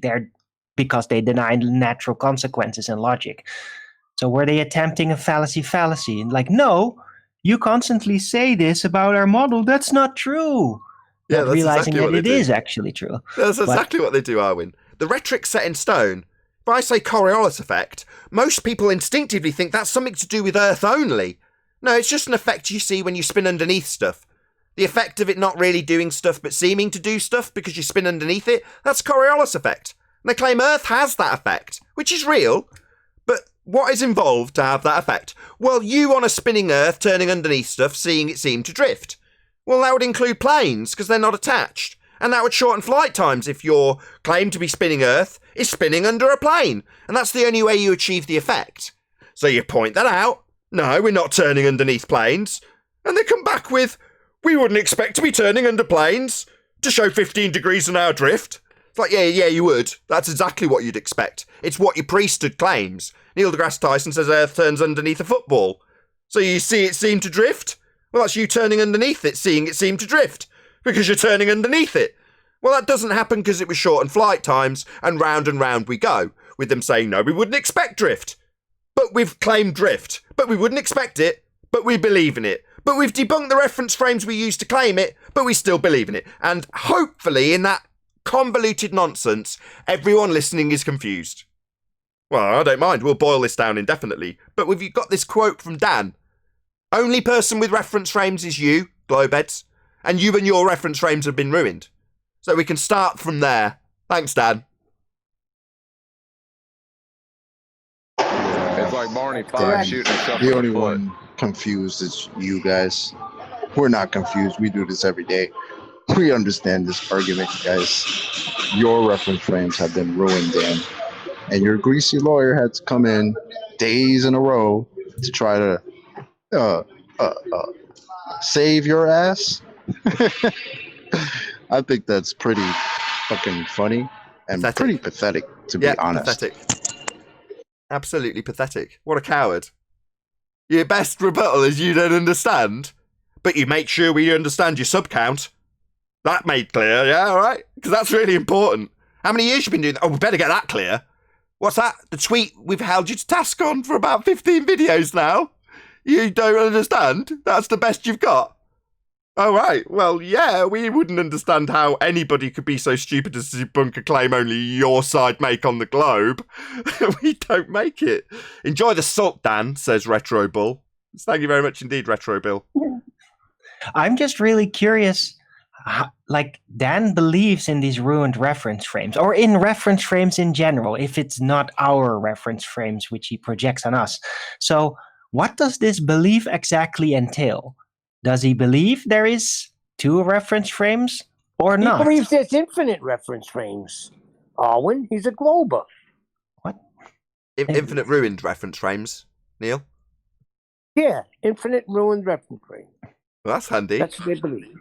It's a good job he's got his belief. Because the other day when I asked Rumpus, how many reference frames do you guys have in your narrative? He said infinite amounts. Really? Any flat earthers here make any claims to reference frames? That's why he's fighting so hard for him, because you can't have infinite amount of reference frames ruined. Look, they're corn. But they're you only corn- need 2 for Coriolis. And apparently they've been ruined. Dan, problems. chocolate. They're cornered by their own model. They stumble and fall over their own positions because they're dealing with conflict when any learned flat earther asks a question concerning their model. So then when we ask a question concerning gas law, they violate gas law. Then when we ask a question about Earth-based rotation to 15 degrees, then they violate that position that the Earth is turning because there's no 15 degrees. Then the last one, they violate geometry because the Black Swan destroyed their radius of 3959. So when they get cornered, it's not because we had some trickery up our sleeve. We just fed their belief back to them in a question. They feel conflict and they make mistakes and stumble. And that's the embarrassing part for them because you can't defend that reified model.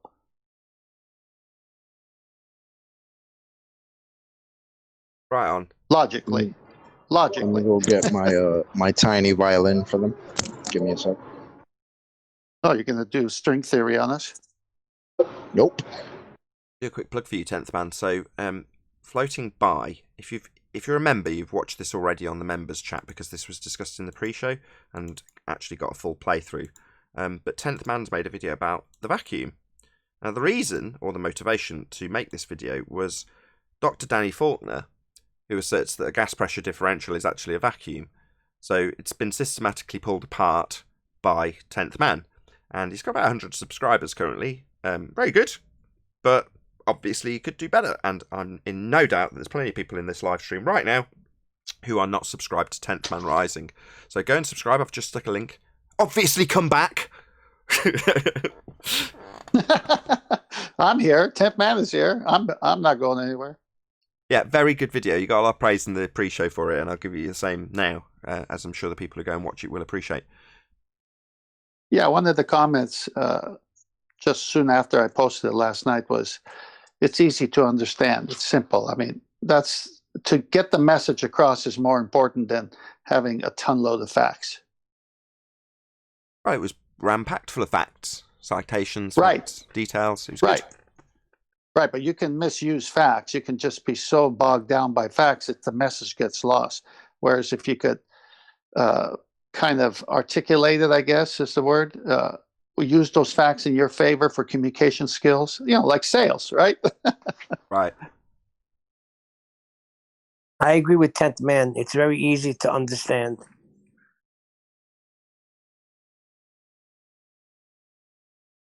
Could I defend one of the Globers' claims? Have at it. Be a guest. When they claim that we don't understand, they're technically right, because understanding requires a belief in a knowledge claim is true and accurate. So every time they say you don't understand, what they're really saying is, why don't you believe what I'm claiming? Yep, I agree with that. Yeah, but we get it in the face of a debunking or a rebuttal to a claim they make. For example, they claim 15 degrees an hour deviation as you observe things on a spinning Earth turning underneath, things not attached. That's Coriolis deviation that they claim. And then what do you have as a response? Well, that would shorten flight times. That's our rebuttal. We don't see any drift. Their response? Well, here's an example without any drift. We wouldn't expect to see it. Right, and them claiming that claiming you don't understand is actually them not knowing themselves. They just believe it. Well, that was what I was going to go on to. I just wanted you to lead me. Exactly. Response number 2. You don't understand my tweet. With a picture of a man not drifting and a claim that reference frames have been ruined. You don't understand. And as we've already detailed, no, that's projection. I think Arwen's got it the most right. It's, I don't understand what to do. So I'll tell my opponent he doesn't understand my claim. Well, okay, if you're more than willing to detail number of subscribers and years in this field, why wouldn't you detail your claim, given that there's been enough opportunity for you to explain it? Well, you can't explain it. You don't have an explanation. The only thing you're debunking is your own claim. So you don't understand is, I don't know what to do.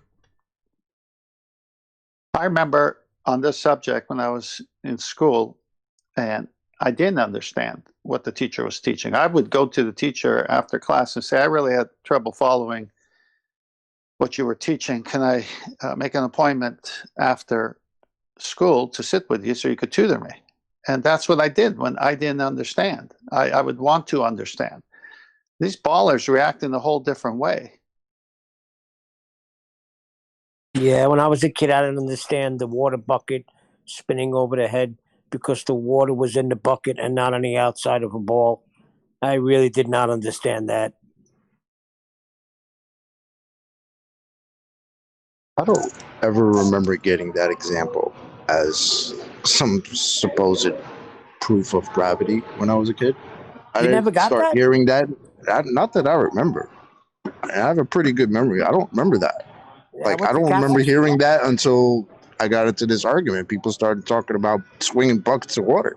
I was like, what the fuck is that about? What does that mean? That's That's because, hang on, that's because the bucket example is pale to the new ones. Nice pun. A bit less swearing though. It's still live. I know we're all comfortable. Oh, I'm sorry. That's okay. I thought he said bucket. Yeah. That's what I thought I said. Yeah, he said bucket, and I made a pun out of it. Stop crying out loud. Okay, I will. Oh, Nathan thought you said F it. I got it. Anyway, I don't think we've reached our limit yet, and it's well past the intro, so we'll be good. We'll be okay.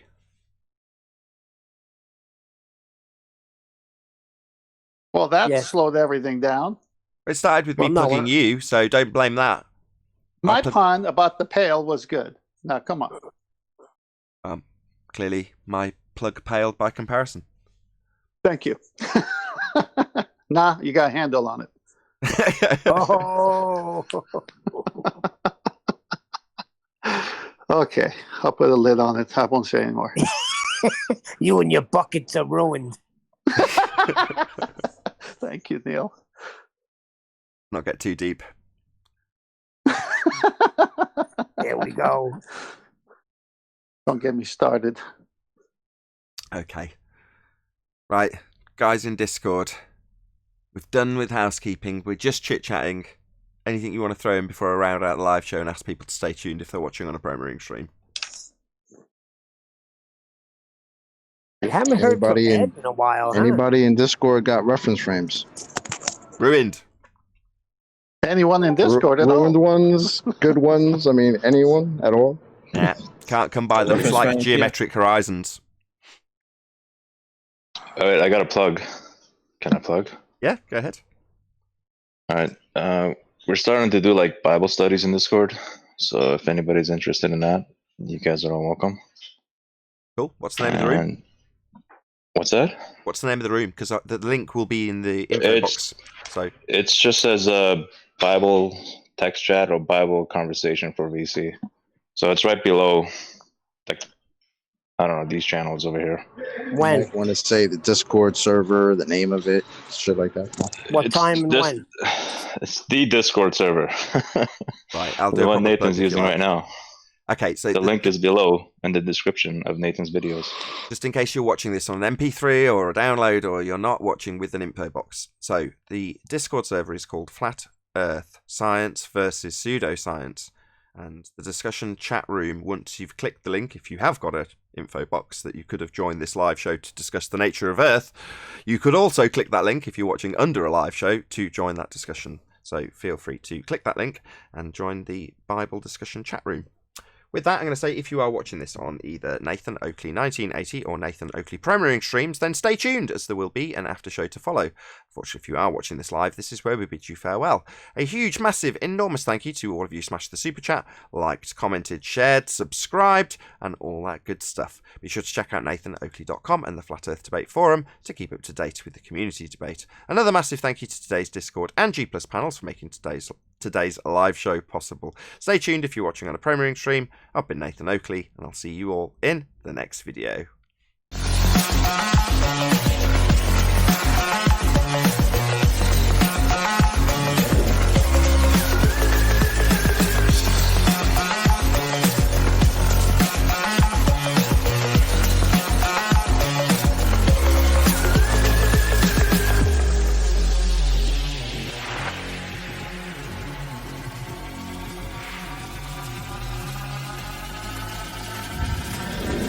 Oh, what a day! What a lovely day!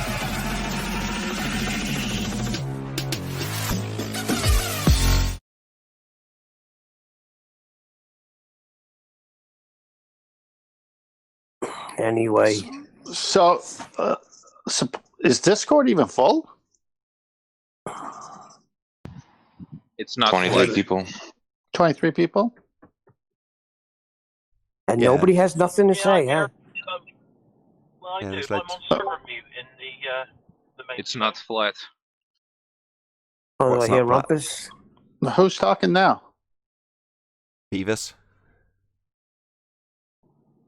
Yeah, it was What? Darren. I'm on You got server it. mute on the main show. Figure out who's talking Good so I time. can level you up a bit. Who was that speaking?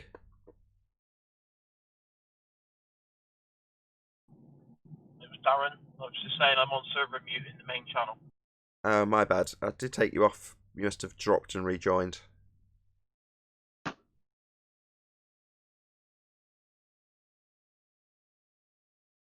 was the other guy?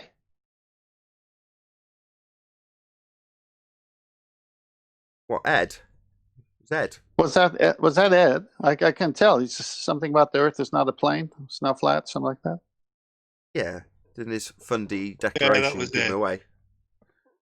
So Ed, obviously, you have a reason for saying that. Will you take a minute and tell us? Yeah, sure. It's not flat. It's a globe. What else do you need? Well, I'd like to have some proof that it's a globe. I mean, we kind of understand your Tough man. It's Does a globe require curvature? Yeah. Oh, okay. So apparently you've got that, Ed. Curvature? It's observably not flat. Yes. Can you tell me where? Hang on. So Take it up a observably, milligraph then there's high, please. curvature, right? No, like when you watch the sunset, the light of the sun is below the clouds. Curvature. I want curvature. When you watch the sunset is curvature? Right. How about just curvature? That's dumb. It sure is. Watching the sunset is watching the sunset. Where's the curvature come in? Don't you also need a radius for that? What do you mean, where did it come in? Are you telling me Where does that come sun in? is below the clouds? It's your claim. What you're It's telling your me? claim. You tell us. Don't ask him what he's claiming. You've just claimed this. Your claim. Yeah, so is the sun below the clouds? That's yes or asking no? us to, what, give your claim for you? Burden of proof reversal fallacy. Yeah, your claim. Your claim. Is that all you can not say? our Is the claim, sun you below dumb the shit. clouds or not? How many times do you think by talking through me and parroting what I've just claimed that's going to get away with you just reversing the burden of proof? That's not going to fly. You're making a claim about Earth curve, and you're saying the sun is Earth curve. And they're saying that makes no sense. And you're saying, well, are you saying, no, we're not. You are, and you haven't proven anything. Okay, so the sun is not below the clouds then. You tell us, it's your claim. Or Your what is claim. it? Which one is it? How many times? Your claim. You tell us. Then we'll rip it apart. Is there another way the sun can shine on the bottom of the clouds then? I don't know, Nathan? we're not making a claim about it. You were, then you seem to have pussied out. What's with all these questions, Ed? You said you had answers. Why are you asking Right, these questions? Yeah, man. The answer is no then? Sorry, you said you had evidence of Earth curve. You were all full of, like, spit and vinegar, is it? Right, you were full of it. Now you're not. Asking us what's what. Yeah, so how do sunsets So work? you're going to ask us? That's your claim, you dipshit. Question. Right, last chance. I'm going to give you one more chance to not reverse the burden of proof, given that this is you supposed to be making a claim. Right, last chance, then I kick you out, because you're useless. Come on, Ed, give us something. I don't know what you need. The sun shines on the bottom of the I'll help clouds. you. What else do you That's the need, problem. Nathan? Go ahead, Ed.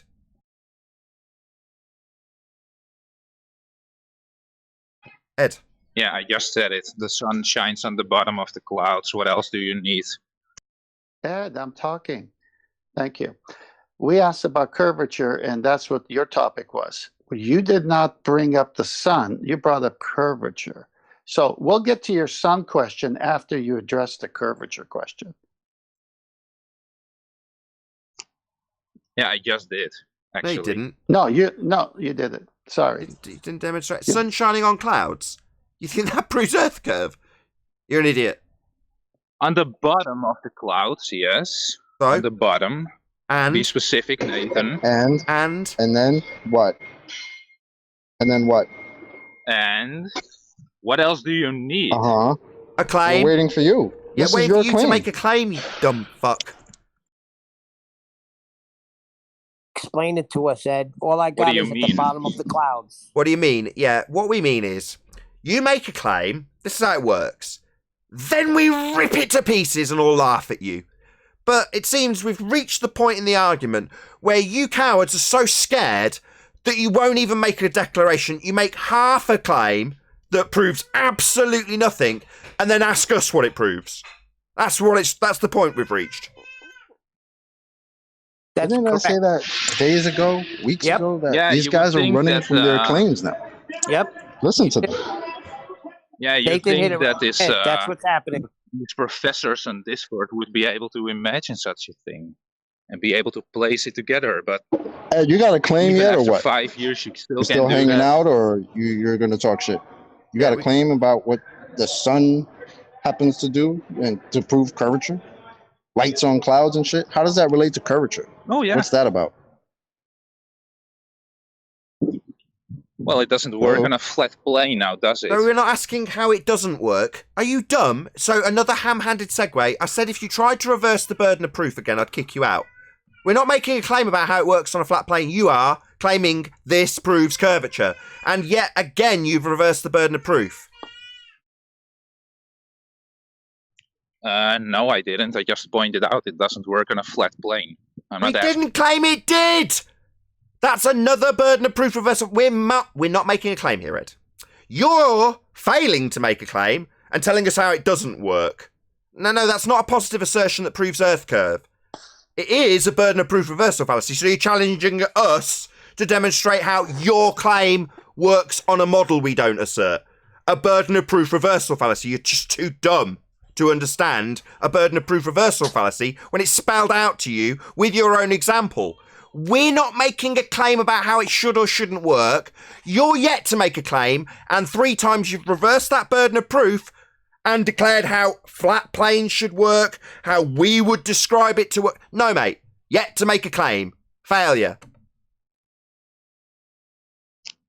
Yeah, so I haven't reversed anything. I simply stated it doesn't work on the flat Earth. Oh, that's fascinating. So this doesn't prove Earth curve then. It's just you declaring that something you haven't actually described doesn't work on a flat plane. So you're saying on a flat plane, you can't get lights underneath clouds, correct? Isn't that how it works on this show? Why are you asking me? I'm trying to confirm your claim. Immediately into a question. Literally, I'm paraphrasing your own claim back to you. Is that what you're claiming, yes or no? Can you repeat? Your assertion is lights under clouds prove curvature. You've not given us any description of how that's the case. You've gone on to assert that doesn't work on a flat plane. Correct? Right, it doesn't work on a flat plane. That's So if I show you an example of it working on a flat plane, you would be successful in your burden of proof reversal fallacy. Suddenly, I'm into demonstrating what a flat plane does. So this is a claim you said would prove curvature, and immediately I'm into disproving or proving what something does on a flat plane. So this isn't a positive assertion that proves curvature then. Nathan, you seem to misunderstand. I seem to misunderstand when someone tells me they're going to prove curve and then asks me to prove or disprove something on a plane. That doesn't prove curve. I'm not asking you to prove or disprove anything. No, we're asking you because you stepped forward with a claim. So no, you're damn right you're not going to be asking me because you're the one with the claim. Yeah, we know you're not going to be asking me. You've tried to and failed. No, you're not going to be. Well done.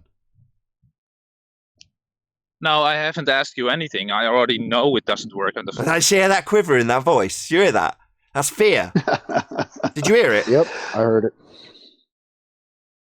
It's that nervous laughter type stuff. Yet to make a claim that proves Earth curve. Okay. So this doesn't prove Earth curve. We can move on. He didn't have anything to prove Earth curve. He's lying. Oh, no. This perfectly proves the curve, actually. How? Because How? it doesn't work on the flat Earth. Sorry, it proves curve because it doesn't work on a flat Earth. So that's the 4th time. I don't know about you guys. He just continually reverses the burden of proof. He's not proving Earth curve. He's saying it doesn't work on a plane. That's not proving Earth curve. I've pointed out 4 times, I believe. We're asking him very nicely, prove your claim. And he just makes a statement and then doesn't prove it. So yeah, he says, I can disprove a claim you don't make on a plane. That's what he's doing. Oh, so you admit there's no sunsets on the flat Earth. Have you So proven again, burden of proof reverse. So you admit there's no sunsets on a plane. Sorry, I've made... He's too thick. Slower and softer, maybe. I don't make any claims in this regard. This is your claim. Maybe tell me that I admit something doesn't work on a plane when you're supposed to be proving how this proves Earth curve. Maybe tell me again how this disproves something I haven't claimed. A burden of proof reversal fallacy. 4 times, you pathetic twat. I never asked you to prove anything. You've asked me to disprove how it doesn't work on a plane, though.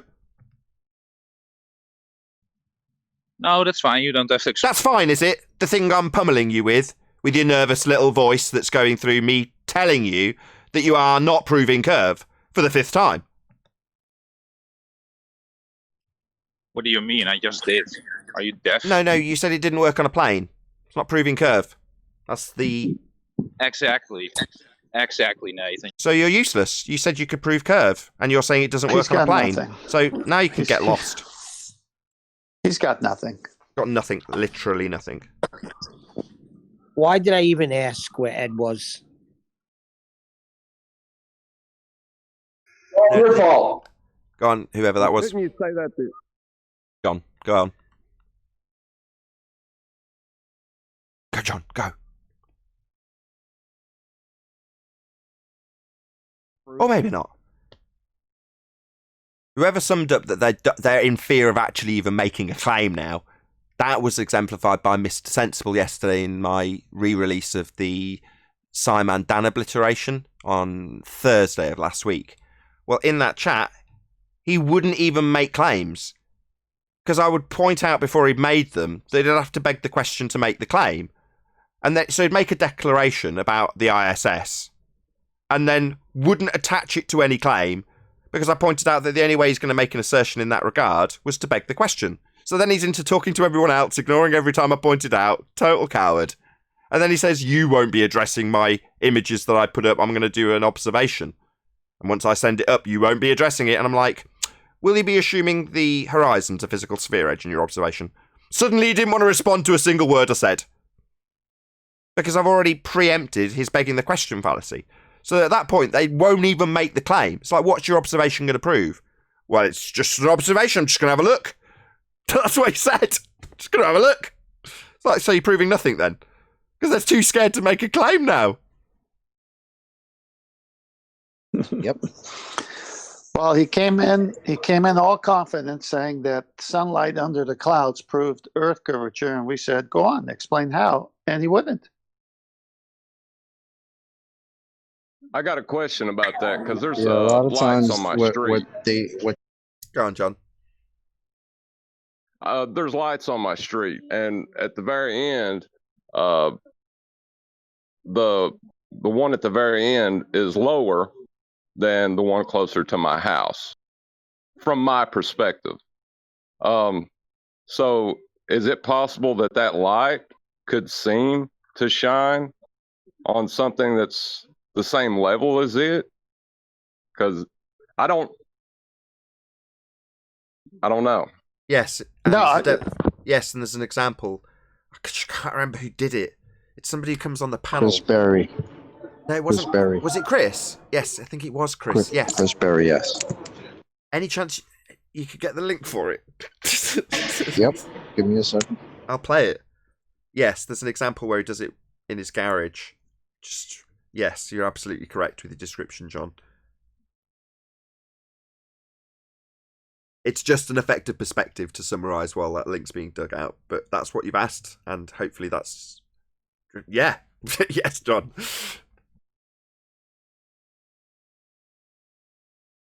Well, while Chocolate's getting that out, if he wanted to prove Earth curvature, he would take the radius that they believe the Earth has, 3959, and they would go to a 1-foot observer height, and that curvature must start no more than 1.22 times the height of the observer feet. So 1.2 miles out, basically, that curve's got to start. I don't need no sunlight under clouds. I just need to see boats disappearing at 1.22 miles out at 1 foot height. That's well, the that way wouldn't you even do prove it Ed. because that's just a white swan. That's already out. There's a black swan now. Well, that's the black So that swan. wouldn't- It no more than. Right. So it It's a doesn't matter how masterpiece. many white swans they show, it's still pointless. Thanks, Chocolate.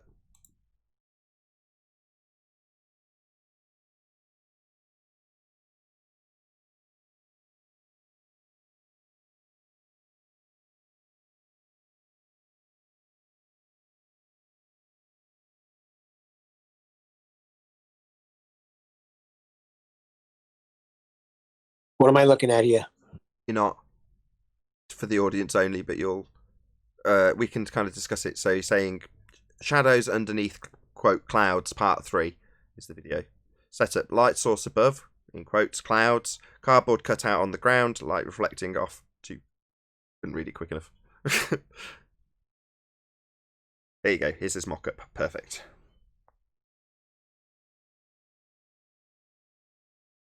Imitating the claim that was just made by our globe friend. There he is with shadows underneath the board, the light source considerably higher than it. Simply an effective perspective. Shout out to Chris. Epic, as always.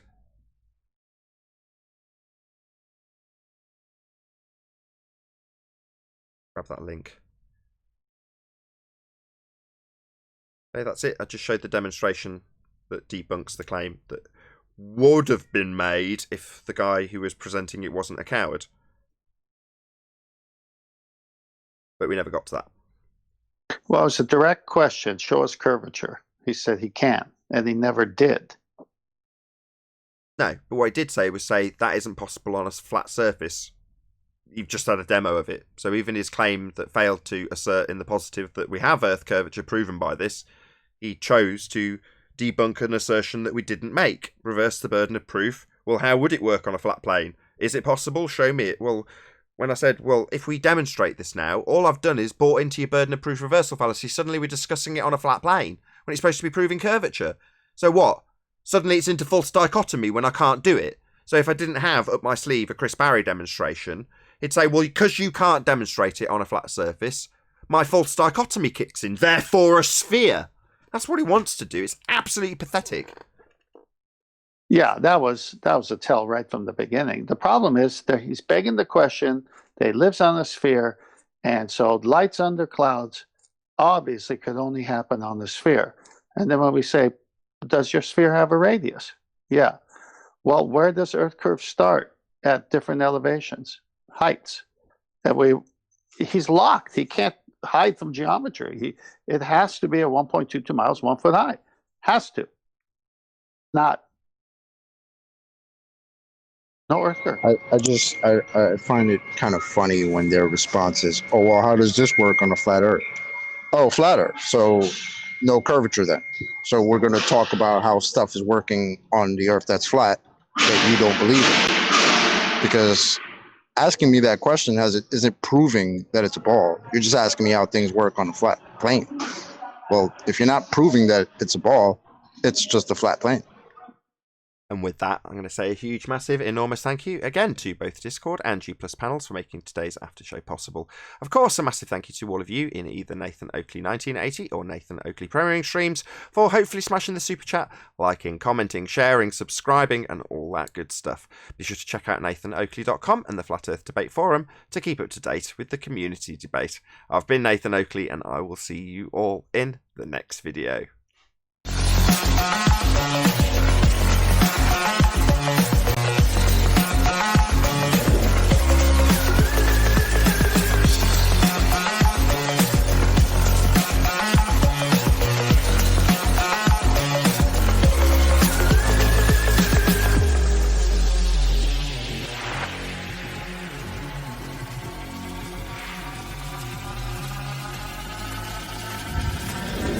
Oh, what a day!